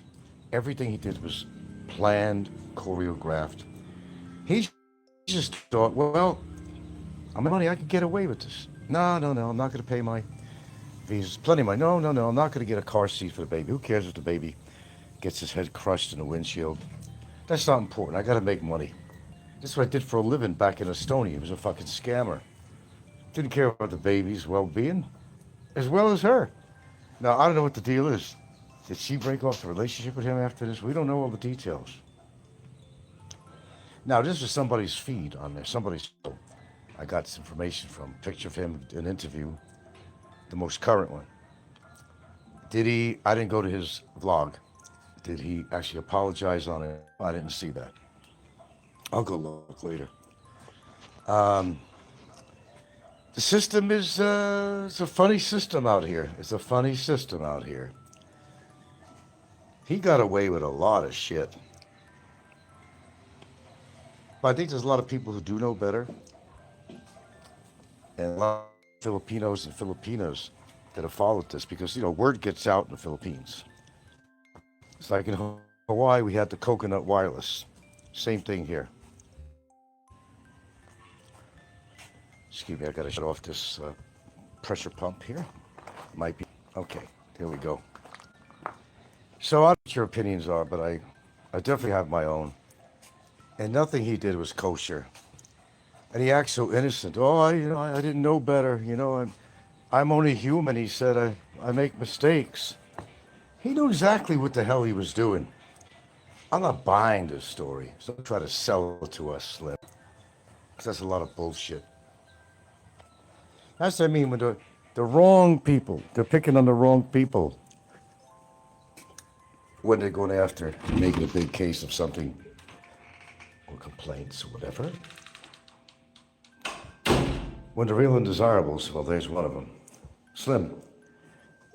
And I guarantee he knew everything he was doing. Some people venture to say he was making 10,000 American dollars a month. And he couldn't afford a car seat. Couldn't afford proper food for a growing baby. He couldn't teach his girlfriend, wife, whatever she's been deemed to be, to learn how to cook meals so they don't survive on fast food, soda, burgers, all kinds of nasty food that they were also feeding to the child. So I would like to know an update. What I would like to know is what's going on with his girlfriend / wife and the Michelin tire man's baby. No offense against the baby, but they were feeding him the worst and fattening foods, anything they ate. Anything they ate. They didn't care about the kid. Yeah, he does look like the Michelin tire man if he had a baby. The poor kid. That's the innocent one. There's the child. It's the innocent one. Yeah. I understand that they were poor. You got to eat what you got to eat. But even the poorest people eat vegetables and they eat good stuff. They could feed it to the baby. Instead of shoving a salted egg in his mouth, the kid almost choked to death. Instead of putting a goddamn lime in the kid's mouth and to see the grimace on his face on there, the reaction to having something so bitter being shoved in his mouth. And they just sat there and they had a laugh-a-thon. Oh, they were laughing. It was so funny. It was so funny. Well, you know what? I didn't see anything funny about that at all. Nada. He's getting away scot-free. That's what's happened to him. And I'm sure he'll be able to come back in this country in no time at all. And will he do a repeat performance? Well, he'll do something controversial, but he's got to make money. Slim said rice is for poor people. He prefers meat. Rice is for poor people. Well, poor people do eat rice. It is a staple food. But people who have a lot of money eat rice too. Occasionally, I'm not, living in the ghetto, but I occasionally eat rice. But I'm not buying any of his story. See, when you really need justice, you don't get it for people. That's the problem. None of what he did on his shows was justified. It was planned. It was choreographed. It was the same thing. You knew what they were going to do. She was in on it. She's just as guilty as Slim. And she got away unscathed. And that's the way it works a lot. They didn't indict her for anything. They didn't, they weren't even looking at her. And she got away with the shit. I mean, fuck what she looks like. I don't find her that attractive anyway. I don't know what the hell you've seen in her, but she was nothing that fucking special. We gotta stick up for the girls, though. Oh, we gotta stick up for the girls, no matter what they did, they find them attractive. We're on her side. We're on her side. That's because guys think with their fucking dick instead of their brain.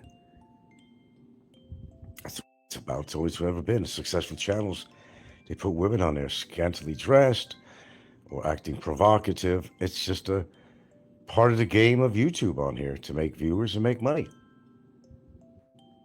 You know how many desperados are out there? Some of them that maybe only had a few women in their whole life and they're 60, 70 years old or older.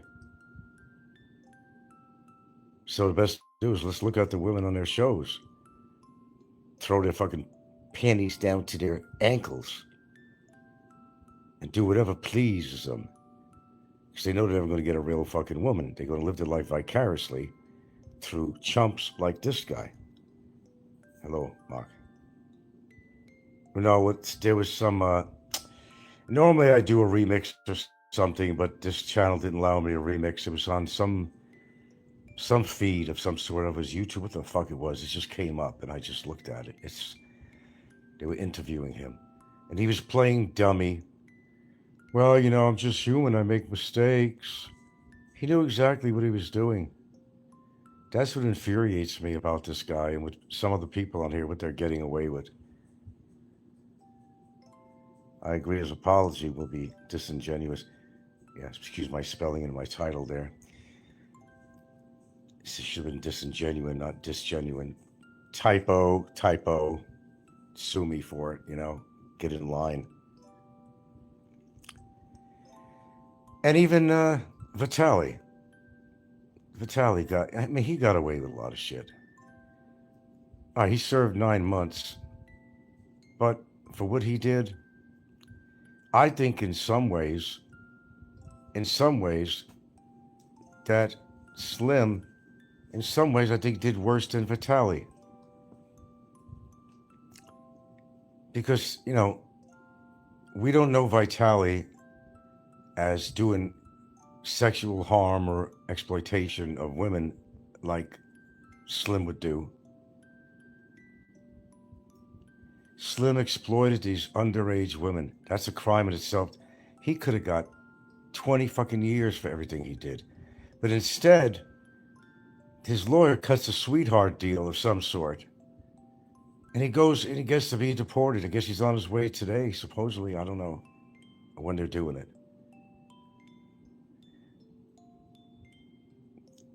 Wow, some people get away with it. It's just unfair, isn't it? But life's unfair, isn't it? Not everything goes our way all the time. But in these two guys' cases, especially Slim, well, you'll be happy to know that Johnny Somali is still in Thailand in jail.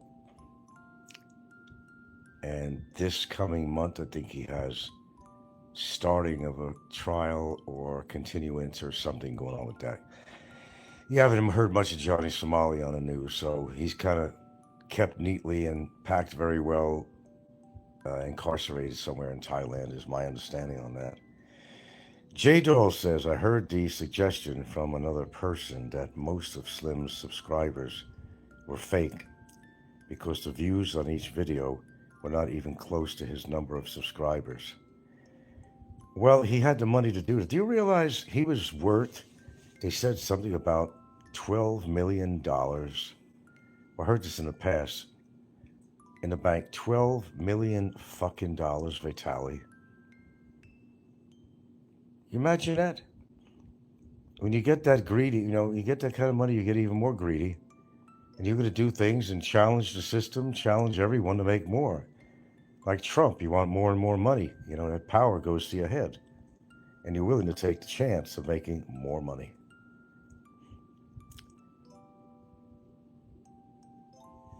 But there's no excuse for what Slim did. I don't care what anybody says. Who's supporting that guy? I don't support your opinion of him. I've got my own. But I've been watching him for a while. I know what's going on. And there was a reason why he took down all those videos of the waterfalls with the girls, because something was already happening. There were complaints going on that he was aware of. Now, supposedly they said, at least they said, or the word was on that feed I was looking at, that they didn't find anything on his videos. Yeah, because he took them all off, but they didn't bother. They have ways of, bringing that information up if they really wanted to. But this was a done deal already in the making. He had a slick lawyer that, probably did a little finagling to make it all go away. Hey, Slim, what if I can get you deported? That's the best I can do for you. Would you go for that? Ah, that's crazy. But yeah, I'd rather not be in jail. That's crazy thought, but I have to accept that thought. But I don't speak much English. He's here, my ass. Oh, yeah.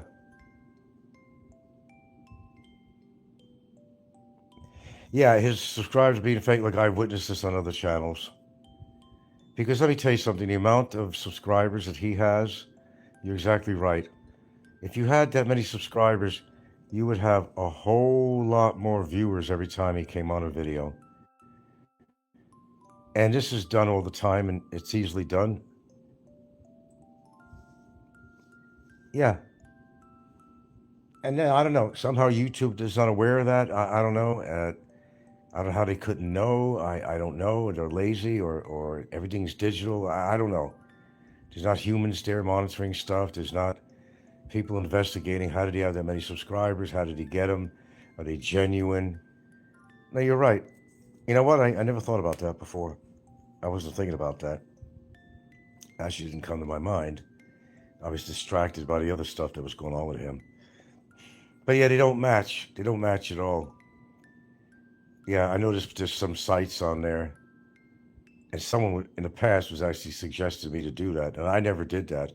However, in the past, there were some people that were actually giving me subscriptions when they thought I was going to get off to make me stay, thinking that, if I have more subscribers, blah, blah, blah. No, I've never bought subscribers on my show. I would not waste the money on that. Because it's not genuine. I don't know if that fucks with the algorithms, whatever these guys talk about with the fucking algorithms and all this shit. J-Doll says at one point about a year ago, Slim showed us a screenshot saying he was making $4,500 a month. No, he was making a lot more than that. He was on other platforms too. TikTok, he was on Facebook. He was collecting money from everywhere. I told the guy, he's brilliant in what he did. Don't forget, his career was a fucking scammer. As he calls it, e-commerce to the press. E-commerce. Yeah, it was e-commerce, all right. It certainly was. I know the guy's brilliant. And I don't necessarily mean that as a compliment. but he's brilliant about what he does. Yes, that's a guy that can make millions, and he did. I guess he's been on social media a long time. He's nothing new. I don't know how long he's been on YouTube, but he's been on different platforms for a long, many years. I wasn't aware of that. No, he's just showing you something. No, I'm sure he makes more than $4,500 a month on YouTube.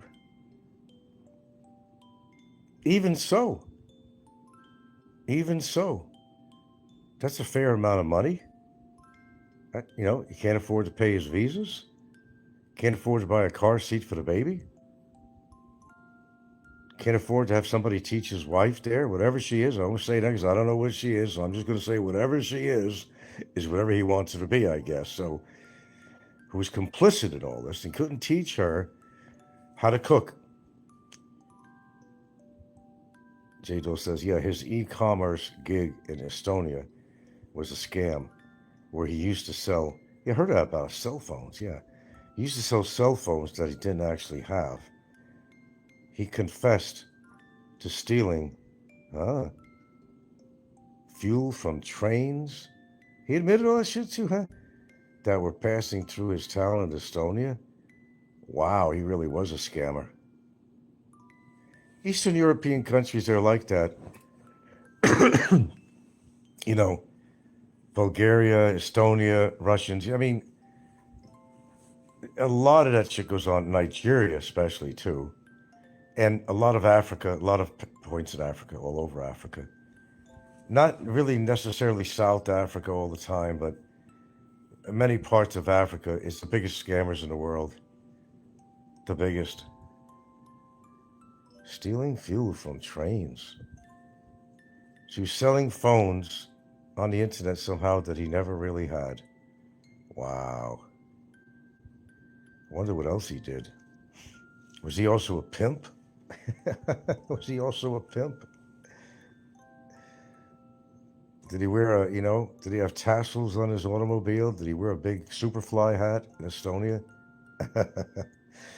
A guy named Melon Man, I've heard of him, on YouTube has a lot of the videos where Slim makes these confessions. Well, why didn't this stuff wind up in the government hands?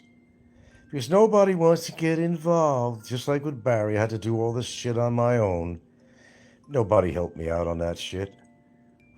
Well, John Blaze gave me $600, but then he joined forces with Barry. Shortly after he gave me $600, they made up something that I bought a gold bracelet for Gilda with that. Of course, all made up and all that shit. No, that went to my lawyer. My lawyer charges money, doesn't do pro bono. Yeah, I've heard of Melon Man, but I might have seen him as a guest on somebody's show, I'm thinking, but I know I don't watch his show, but I have heard of Melon Man. Why wasn't this stuff presented? Do you realize this guy got away with so much? I say that he's one of the smartest men on YouTube.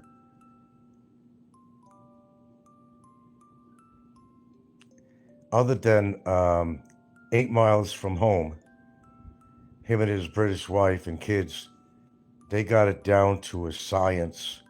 They got it down to an art form. He makes a lot of money on his show. He gives it the family image thing. Oh, he's got generators and solar powered this. He's got this. He's traveling with her. He has every device in the world. They're all, vegans. Poor kid. I always said, why don't you give that poor kid a burger? Instead of eating fucking, what do you call that shit? What do you call it? White crap food. Find a kid a burger and fries once in a while, Jeez, you still be healthy. My goodness. Tofu. Fuck the tofu, man. I ain't that into my health. Fucking fact, I had a burger yesterday. Got from a restaurant when I was in Bentayne. Said, fuck this shit. It was a small burger. I could eat 3 of these fucking things. What the hell they charged us? Yeah, but I've heard of Melon Man. I don't know who he is. I think I've seen him as a guest on somebody's show. What's Paul up to? I haven't listened to Paul's show for a while. To get another guest, poor Filipino that's in desperate need so he could be a hero. Paul's not too healthy, though. You're going to see a lot of these old coots disappearing. Maybe I'll be one of them. Who knows? But for what I've seen and witnessed, well, they're disappearing.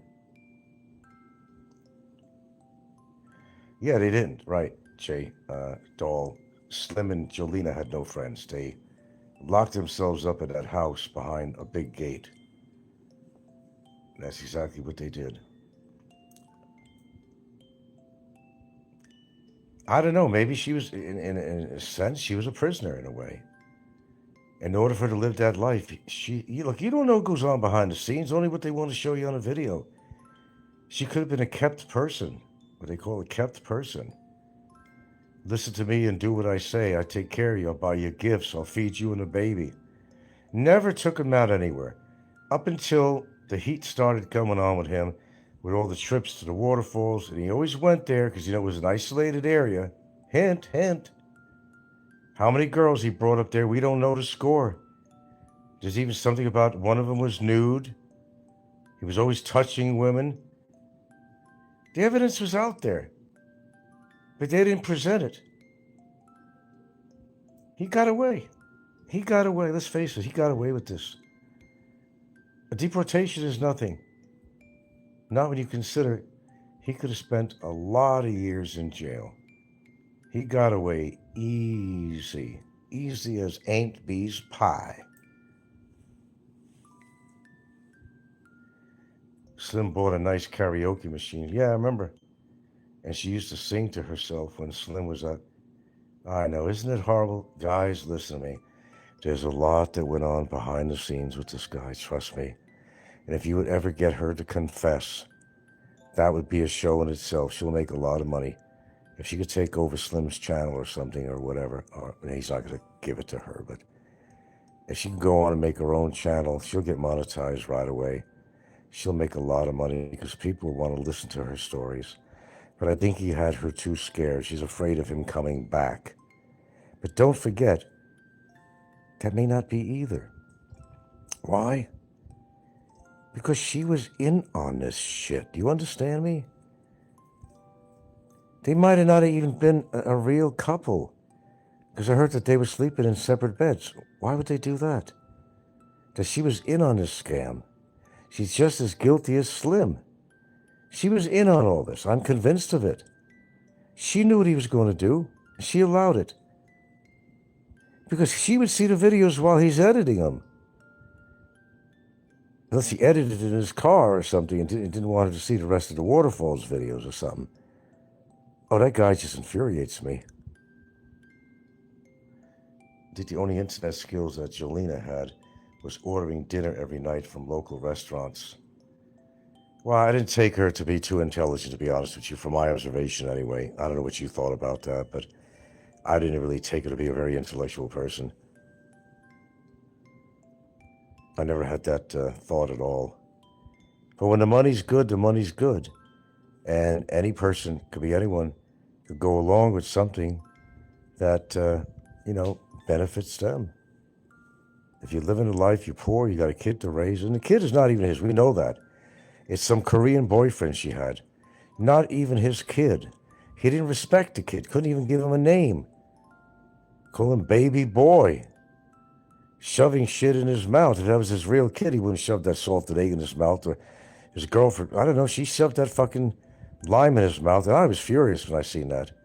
You know what I was furious about? I was furious when her and Slim, mostly her, the hyena I call her, was laughing and laughing and laughing like it was funny, and it wasn't funny. I didn't find it funny. I didn't find it funny at all.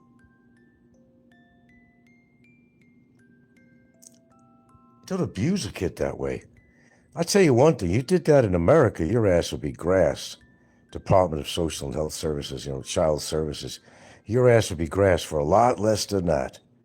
In America, if you sneezed at a child, you get the Department of Social and Health Services, you get the child services, and every fucking division will be after your ass. And you be under investigation in America. Oh, I know that. I know that. I've seen it happen out there with people. I've seen it in the news. But innocent people got screwed up on that too. Not to mention.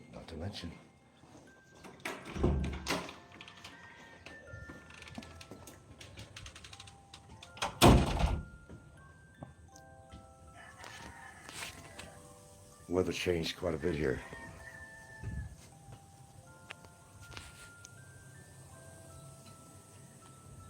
God, I got this guy who writes me,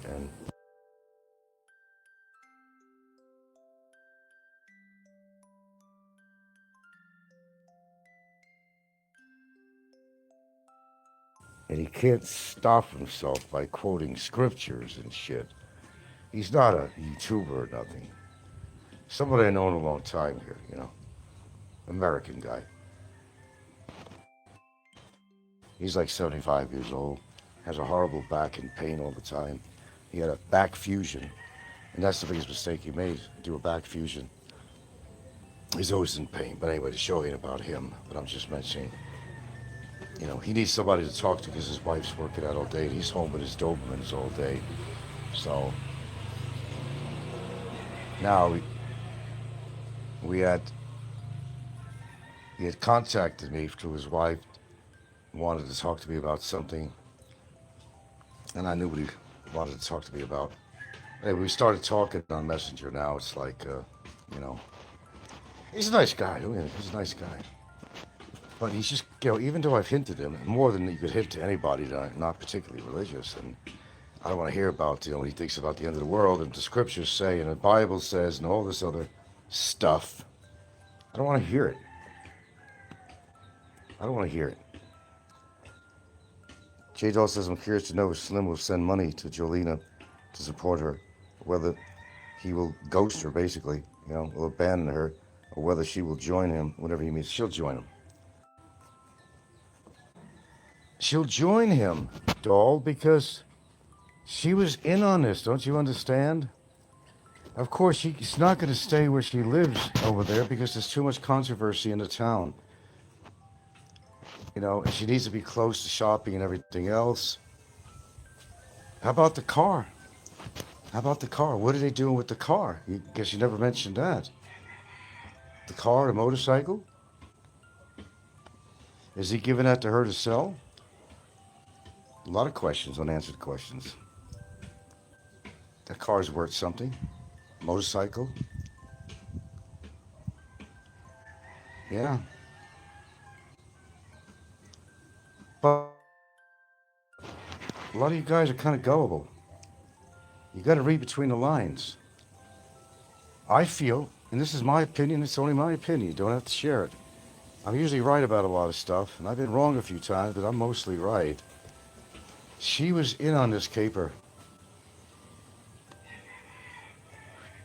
She knew how much this guy was worth. She damn well knew how much he was worth. She saw a genuine opportunity. And what self-respecting poor Filipina is not going to jump on a bandwagon like that? My God, who knows if I was in her position, got a baby that she can't raise. But wait a minute, she's had the baby for a while. But during the time with Slim, how long she had the baby? Who did she live before she met Slim? Those are the questions. And she was working, had the baby at the time. Who was taking care of the baby? A lot of unanswered questions. Oh, okay, well, I heard that too. You might be right. The car was a rental. Okay, well, she sold the motorcycle. Was that a rental too? I don't know. Sorry, I gotta hydrate here. Pissed like a fucking racehorse. Yeah, I gotta get antibiotics. That's something. I should have went and seen the guy today. It's a little more complicated than that. You know, urinalysis tells you something, but then you have to get a urine culture. Okay, they have to get your urine culture. Don't worry, I won't continue with this, but let me just follow through. After you get a urine culture, you get an ultrasound. So it's a several-part process to know whether you need antibiotics or not, and whether you still have residual stones maybe laying in your bladder or something. I don't know what the fuck it is. I know I have a enlarged prost. I always thought it was the opposite. No, my PSA was very low, which is good. You want your PSA to be low, but at my age, it's about normal. That's what you call normal size, apparently. From my understanding, that could cause, but I think it's a lot more than that. I think it's a lot more than that, actually. That's the thing, you got to investigate. Yeah. He never got the title for the motorcycle. It was either the bureaucracy in the Philippines, or he made too many people mad in that dealership. I don't know, man. We can speculate all we want till the cows come home. We're still waiting for the cows to come home. I don't know where they went. The cows are gone. I'm still waiting for the cows to come home too. Legal cows. Not moo-moo cows. Well, like I said, there's a lot of people getting away with shit, but not all of them. And there's some people out there that they think they're getting away with a lot of shit, but they don't know any better. Look what Jay did. Look what Ricky does on his show. He thinks he's getting away with all that stuff, but say no more. Say no more. Everybody's day comes in court, as they say. Everybody's day in court comes. The court of life, or legal court system, karma, whatever the fuck you want to call it.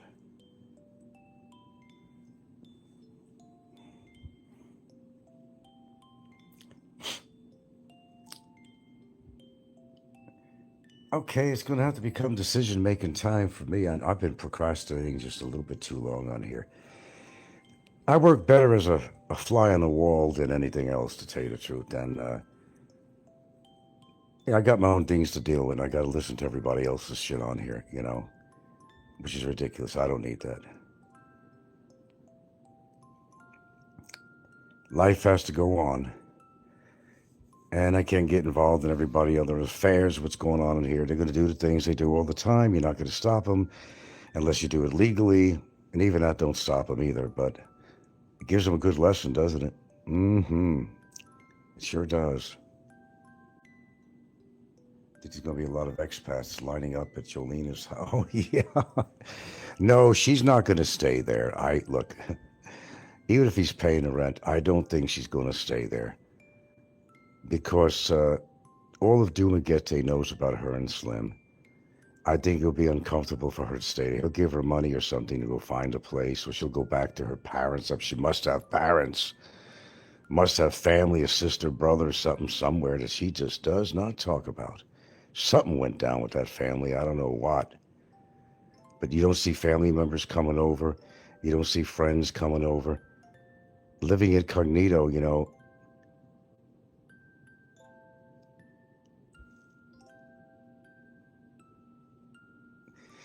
She comes from a broken family. Well, I don't know. Sounds like she does, or else they'd be in her life. I know what a broken family is. Hell, I do. Broken beyond repair. Not my Filipino family, but what I had left of my United States family. Broken to pieces. Like mice and mices, That is always a story. Everybody's a broken family out here. It's usually the father that leaves the family, that goes astray. It's always the mother, and the mother winds up getting responsibility of the kids.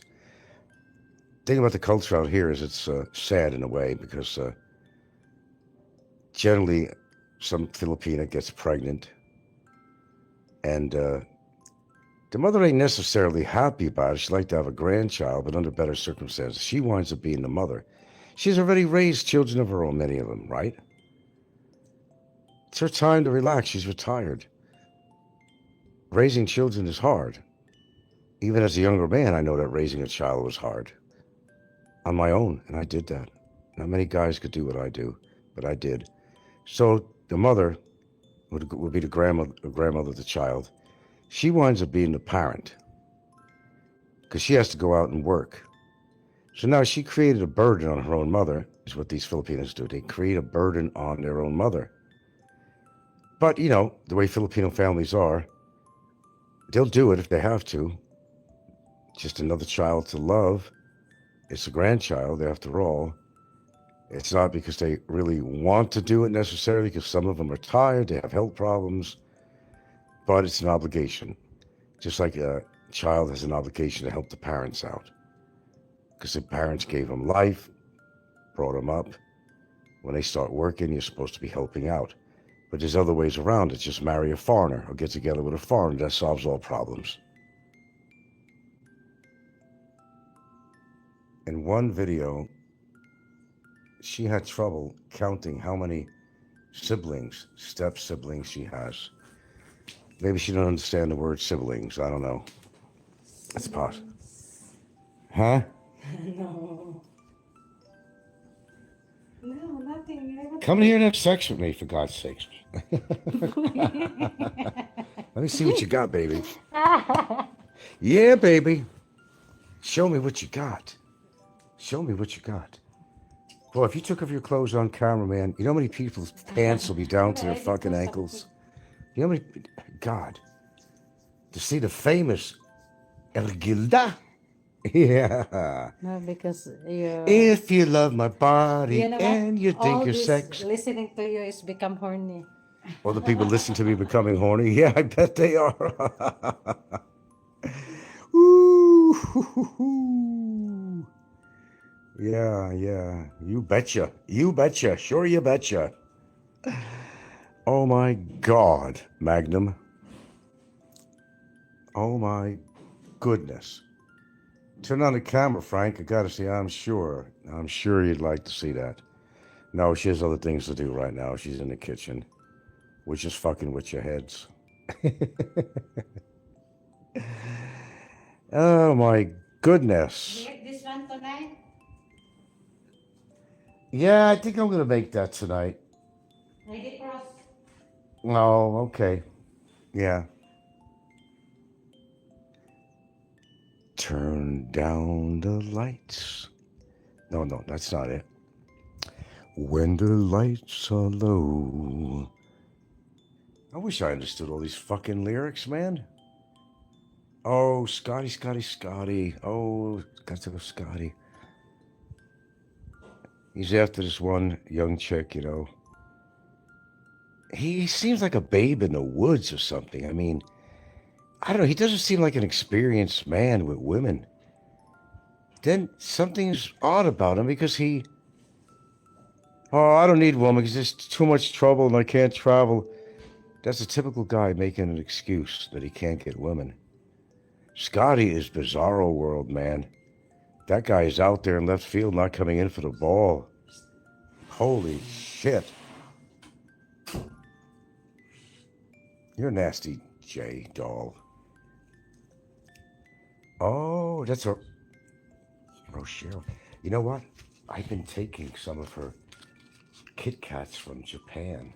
It's okay that the Kit Kat. Oh, this is Rochero. Oh, some... She's in the other room. How's she going to hear me? You got the door closed. How's she going to know that we stole her Rocheros? They got Kit Kat there from Japan. Yeah, I know. I ate a couple of them. She's probably noticed it too. No, Where's it it's- going? Where's it going? You No, know? the Kit Kat is okay for... Yeah, well. But this one... Hey, you know what they say? If you got 'em, smoke 'em, you know? If you got 'em, smoke 'em. I think they said that in the Army, didn't they? If you got 'em, guys, smoke 'em. Now's the time. We got things to do. Can go out on that battlefield. Don't do that with your lips. For my goodness sakes. I'm shy. Oh, Rochero. Uh-oh.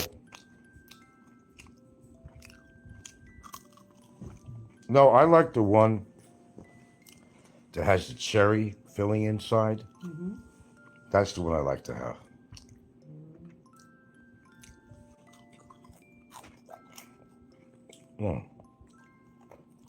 Yeah. One thing I do like is chocolates. Mmm. Who brought that? She did? Oh, she don't want you to eat that. Boyfriends give that one. She don't listen to my show. Or maybe she does. Who knows? Mhm. I don't think so.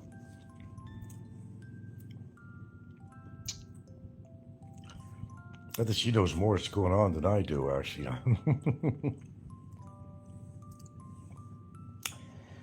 Oh, man, you never give me something like that because then I'm going to want more. No, I'm talking about chocolate candy, folks. Don't get too fucking horny.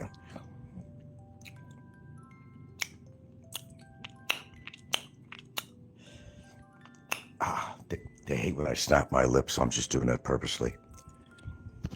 He's writing me again. Boy, he's getting really religious with me, Ron.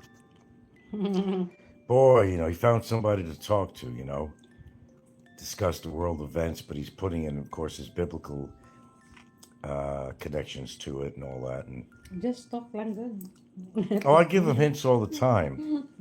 I told him I'm not religious, to be very honest with him, He He's a hasn't. pastor. Is he a real pastor? Yeah. Oh, he was a real pastor? Yeah. No, really. Yeah, really. I was joking about that, though. Where, back in America? In America.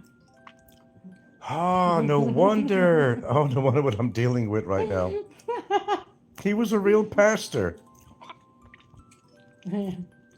Look how miserable me and Gilda sound. We're laughing at things here, and we got such a horrible relationship. My goodness. People wish they had our relationship. Yeah, I'm talking right in front of her. She can say anything she wants, He's very choosy also, friend. Very choosy with his friends. Yeah. Well, he's got nobody to talk to. That's why he's contacting me. Yeah. The last thing I want to do is have to be real close to somebody who's a pastor. Nothing wrong with it.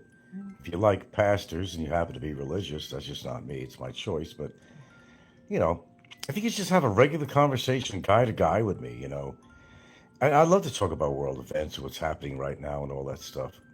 Science, he's really into that. He's, into phenomenal things, phenoms and all that. And yeah, I spend hours talking to him about stuff like that, but it always kind of gravitates to, he puts some religious connotation to it, and that's kind of a turnoff to me. Like I used to date a girl, a short while actually, back in Seattle, and she was, I told that story already, but I'll say it again. She was like highly religious. She is originally from, I think, Rochester, New York. So we were both New Yorkers in that sense, but she was a short gal, a little busty for her height. Cute as a button, yeah, I say she was. But, she was really dead heavy into the religion.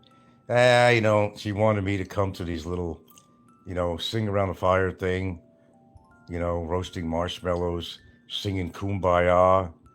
Oh, man, I used to joke about that.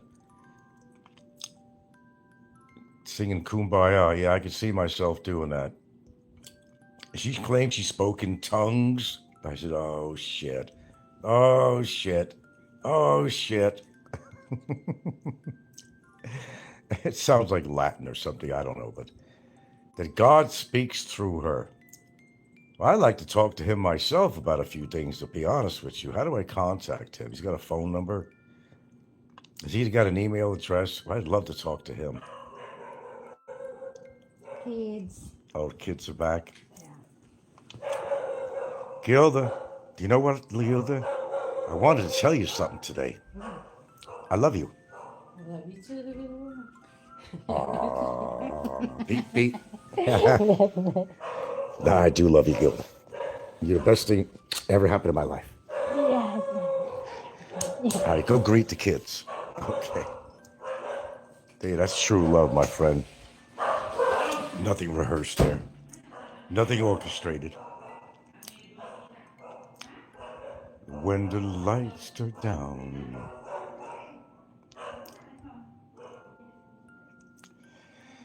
Happy, happy, happy. Yeah, I lucked out. It's just too bad she had to deal with all this shit that's going on, you know? It's really sad that they made a mockery of her and all that stuff. All these people that just doesn't have what I have. Pure jealousy. Because they're all fuck ups and they know it. And that's why they're so defensive. I know it. I know that's why I know it. What it is. You know what it? You know what it is? It is what it is. That's what it is. I'm not that volatile a person unless I really want to be. I'm hell on wheels when I want to. I will admit that. I'm hell on wheels. When I got something to say, I say it. When I got something to do, I will do it. I will do it. There's no question. It's good or bad, whatever you want to look at it, whatever angle you want to look at it. I do usually follow through with things I talk about, even the stuff I talk about on right here in good old YouTube. Absolutely. Yeah, it's one of my traits, if you want to call it that. I don't know. Sometimes, in some ways, I'm too ambitious in what I do. You know, I mean, I am the kind of guy that'll go all through going through college and everything else and not wind up doing his profession later on because I'm impulsive. I decided I wanted to learn about photography. And you want to know the truth? It was never the only intent I had would be something that would be very difficult to get is to work for National Geographic or something like that.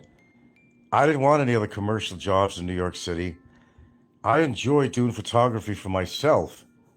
I really enjoyed that. And from the negative, I developed the negative to the print, to the mounting, to the frames. I mean, it gave me a lot of joy when I created something, you know. It gave me a lot of joy. And when I moved out of New York City, I don't know if it was a good thing or a bad thing, really. It was a dirty city. Well, I didn't live in a city. I lived in the suburbs, of course. Of course. But it was a learning experience. Everything I took in college, from New York Institute of Technology to School of Visual Arts and to even Shoreline Community College. I've attended 3 colleges. And I learned things about biology in a lesser college, which is a community college where I lived. I learned about anatomy, biology. We got a little bit into anthropology. It was pretty cool. I just couldn't get past that fucking chemistry, though, because I just, I was no mathematician, you know. I just couldn't get past the algebra. I understood it. I understood it, but when I actually go to do an equation, I mean, I just could not finish it. I understood the whole concept of what you were doing with mathematics, but I just was not absorbing it. And therefore, I could not excel in the chemistry because you had to have some math behind you, understandable math, and sometimes advanced math, well beyond that, geometry, trigonometry, all that shit. And I couldn't. And I would love to have had more chemistry classes, but you actually had to know a certain amount of math to understand it in the courses of chemistry.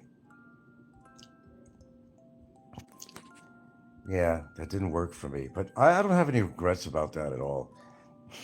How many people even finished college in here? Not many, probably. How many people owned a house in Hawaii? I haven't heard of any that so far. I've been on here for 10 years. But, just count what you got and excuse the expression, because I can't find another word, but count your blessings. Oh, I used the word. Count the blessings that you do have and stop worrying about what you don't have. That's a pretty good way of thinking, really. Because I don't know where I'd be. If I didn't have my girlfriend at my side, I'd be lost. I mean, I could be very independent when I want to be. And for a lot of years, I was independent. A good half of my life, I was independent. For real. Took care of my own business, paid my own bills, cooked for myself, cleaned after myself, took care of dogs. I've always had dogs. a good dog owner, treated them well. Even the women I dated, I treated very well. Maybe they didn't all work out, but not everything works out the way you want. As Slime says, well, you know, I'm not perfect. No, he wasn't. He isn't. I don't know. I think the only regrets I have is that I stayed on YouTube so long. That's the only regrets I have. Oh, what now? Oh, the kids. Now, who'd they bring now? Come on, man. Come on, man. What is it, Grand Central Station?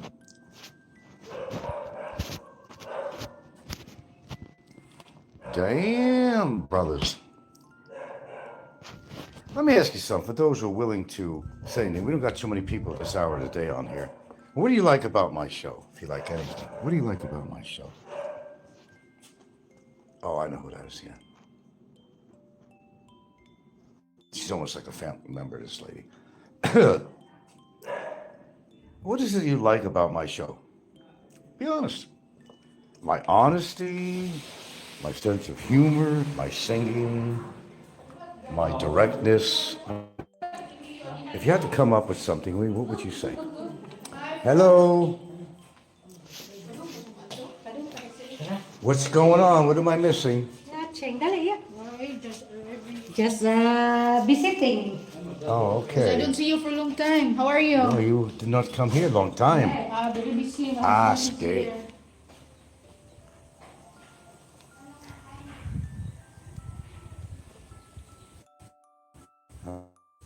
Pardon me, I'm going to have a smoke. Do you mind if...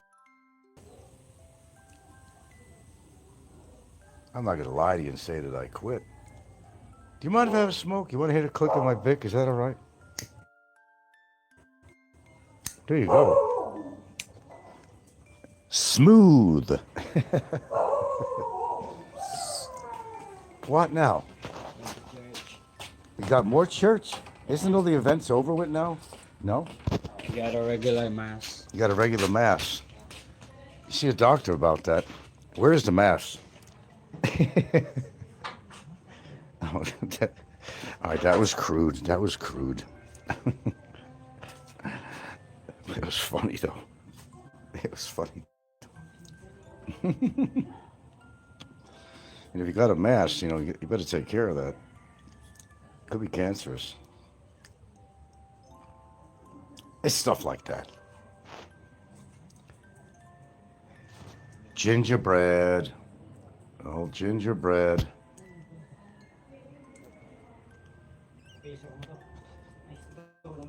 Tried to having that tea for several days.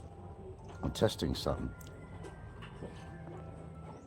Well, you know, today's Saturday, and this doctor would have been in to give me a prescription anyway.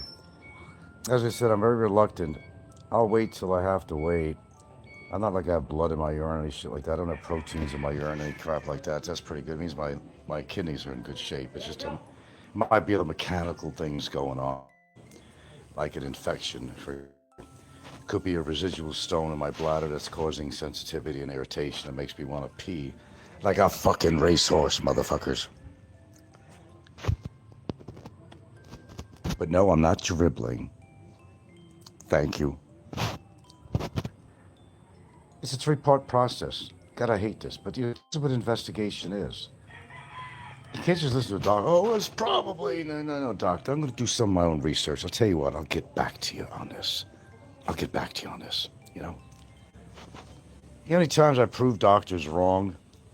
God, I went into the wrong field or started to go to college, something I shouldn't have. I should have been an actor. I should have been a medical something or other, but I just didn't have the chemistry. Oh, I had good chemistry with the women, but I just didn't have, you know, the ability to do chemistry because my math sucked.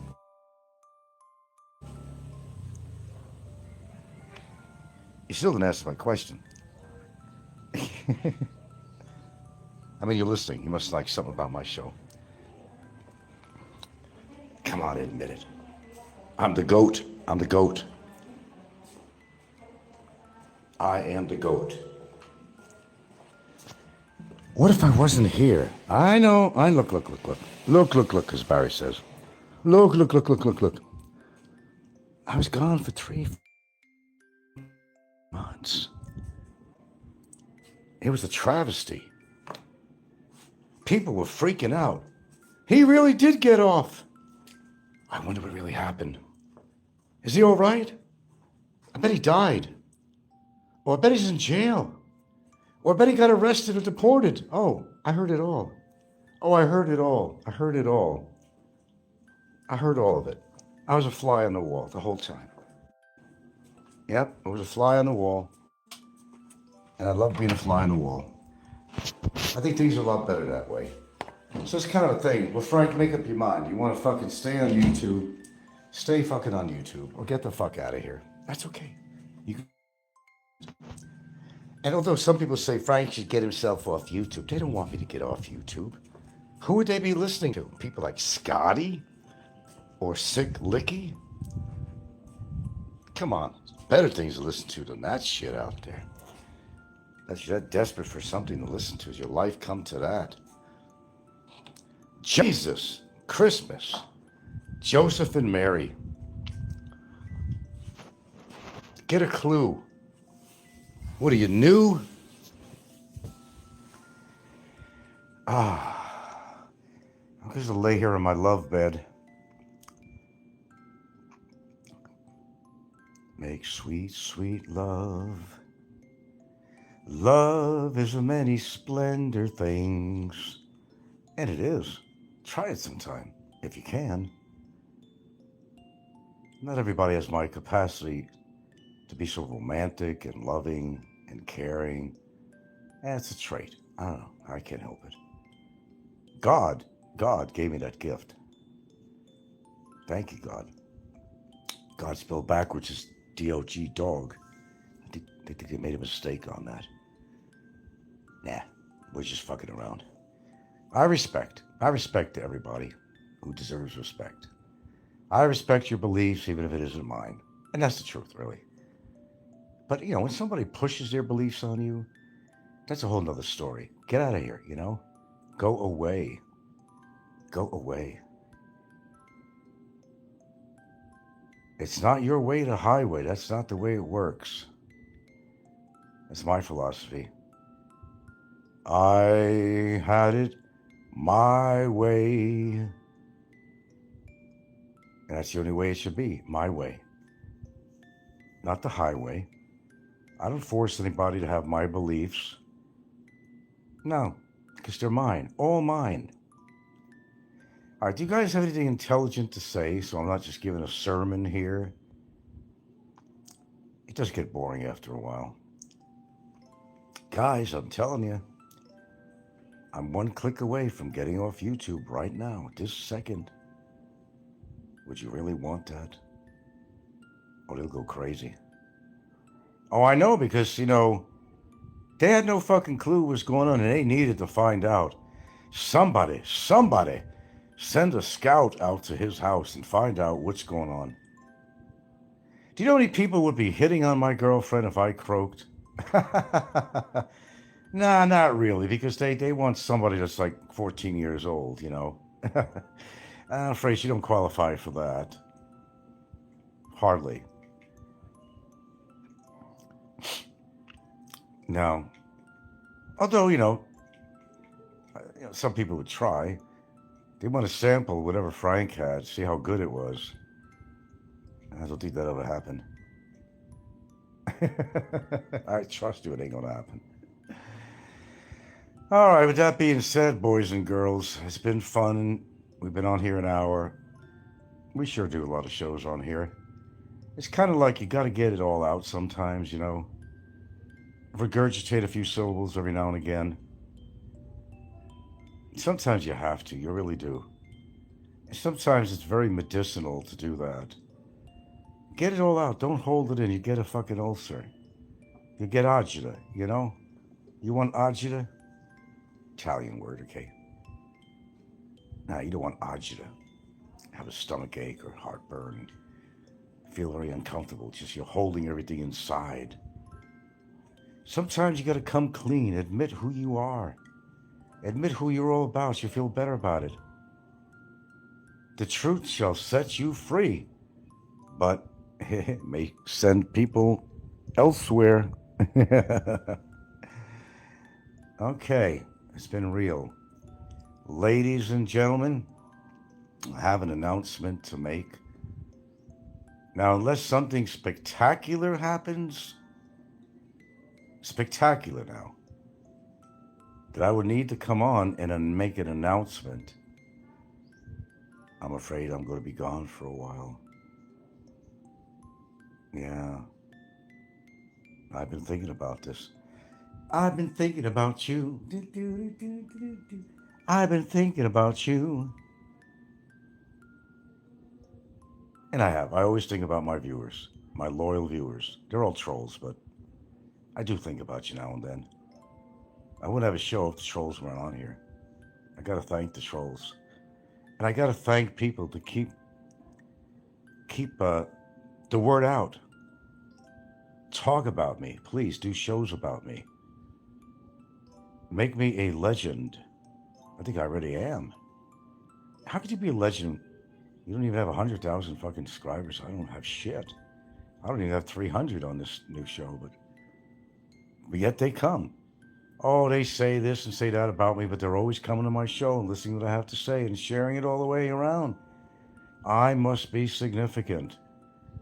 I think I am. Highly significant in people's lives.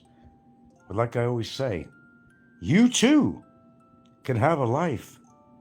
You too could find a great woman, but you got to put the effort out. They don't just come and sit in your lap like a lap dance, at a bar. Do they do lap dances out here? I know they did that in America. I guess they do. I don't know, because you have to pay for that. Everything's for sale, you know that, right? Whew. Anyway, this is my thought at the moment.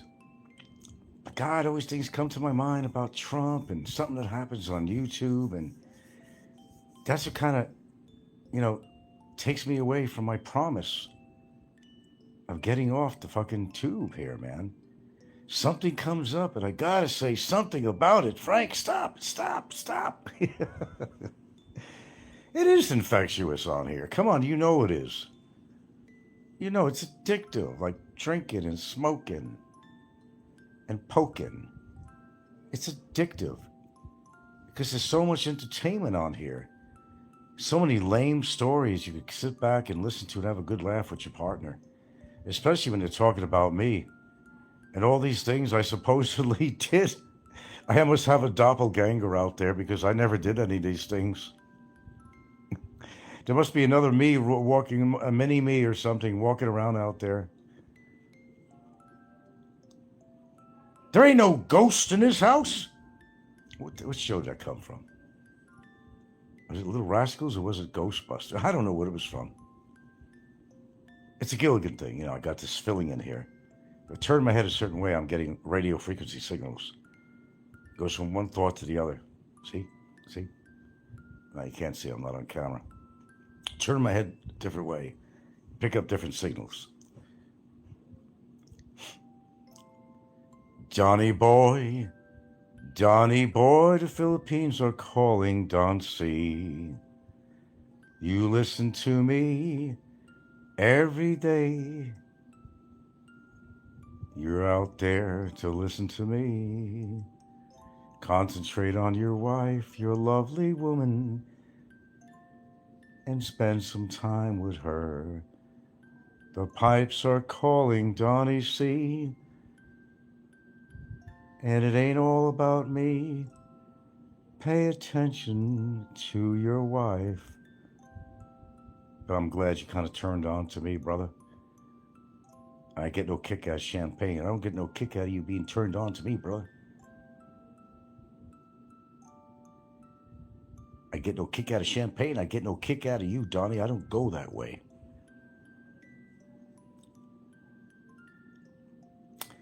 Ladies and gentlemen, we'll make my announcement. Until further notice, we're going fishing. You know what I'm saying? I need a break. And it might be permanent, I hate to tell you. Let's just say I got some important business to take care of. Shh, don't tell anybody.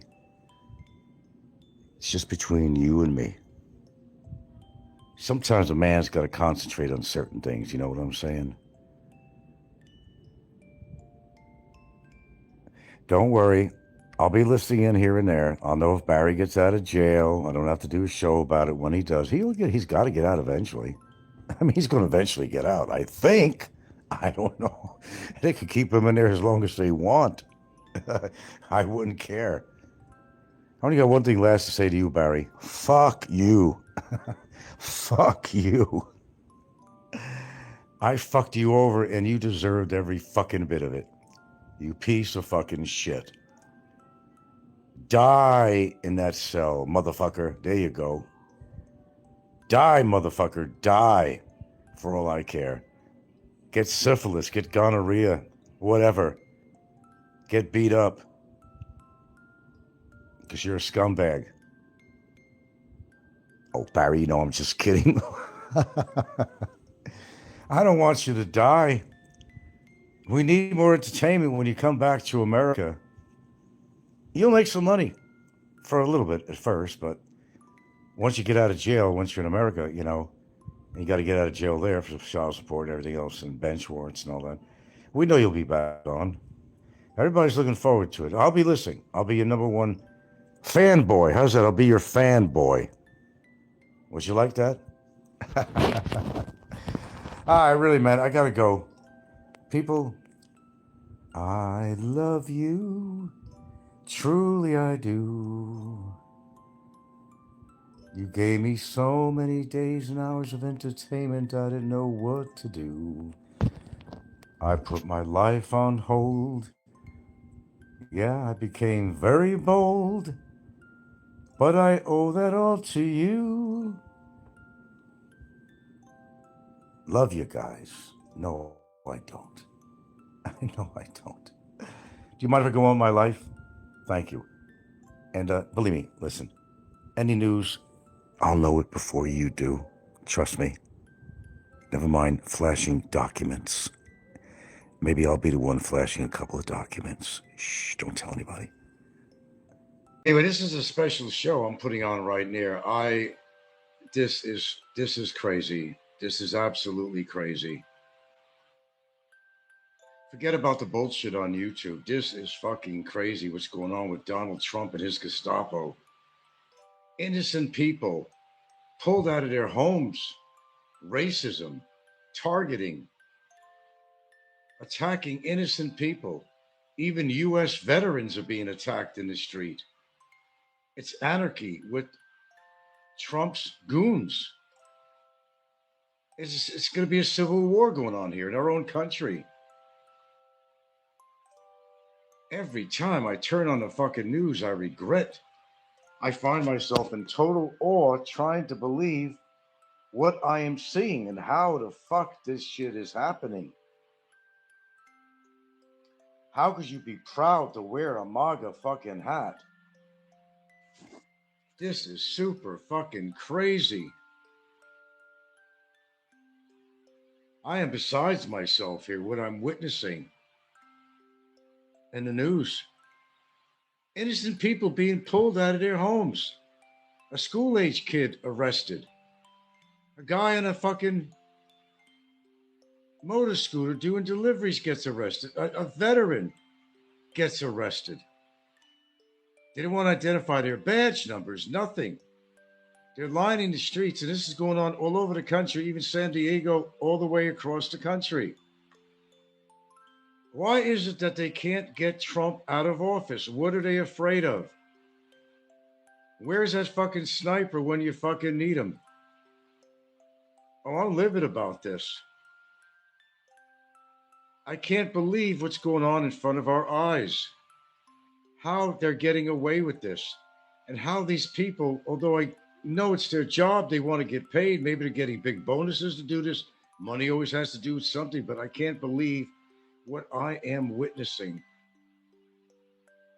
They have no conscience at all. Innocent people being pulled out of their street, out of their homes, out of their schools, out of their businesses. This is fucking insane. This is fucking insane.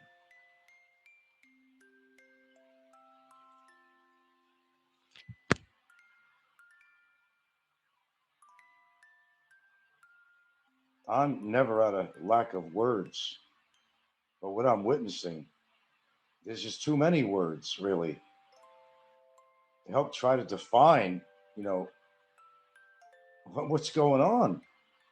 This is fucking crazy. Talk about a divided world. An insane president is trying to rule the fucking world, arresting innocent people, hurting and killing innocent people. And you assholes, you asswipes voted for him. Maybe your own family is going to be taken in. Did you ever think about that? Until it hits you, then you're not going to respond to this. What happened to our country, United States? How can you still allow this president to be in office? Someone who gives himself immunity. Someone who's spiting everybody, who's upset what people say about him. He's having people killed, pull out of their homes, pull out of their business, innocent people that have done nothing, pulling indiscriminately just people off the streets, off the fucking streets. Wow. Fuck the shit that's going on in YouTube. It's insignificant, totally fucking insignificant. How do we allow these people to do what they're doing? How do they live with themselves? What do their wives think about this? What do the children think about this? There it goes. World is falling apart, folks. Oh, don't start quoting the scriptures, please. I'm not going to sit down and listen to that. This is fucking crazy. I will be so happy, the happiest I've ever been in my life. Nothing could make me happier to see Trump go down in flames, to see him have a fucking heart attack, get him out of office one way or the other, put him in prison, put a firing squad against him. This guy is out of control. He wants world dominance. And all that oil he took from the fucking tanker from Venezuela, he puts in a fucking bank account in Qatar.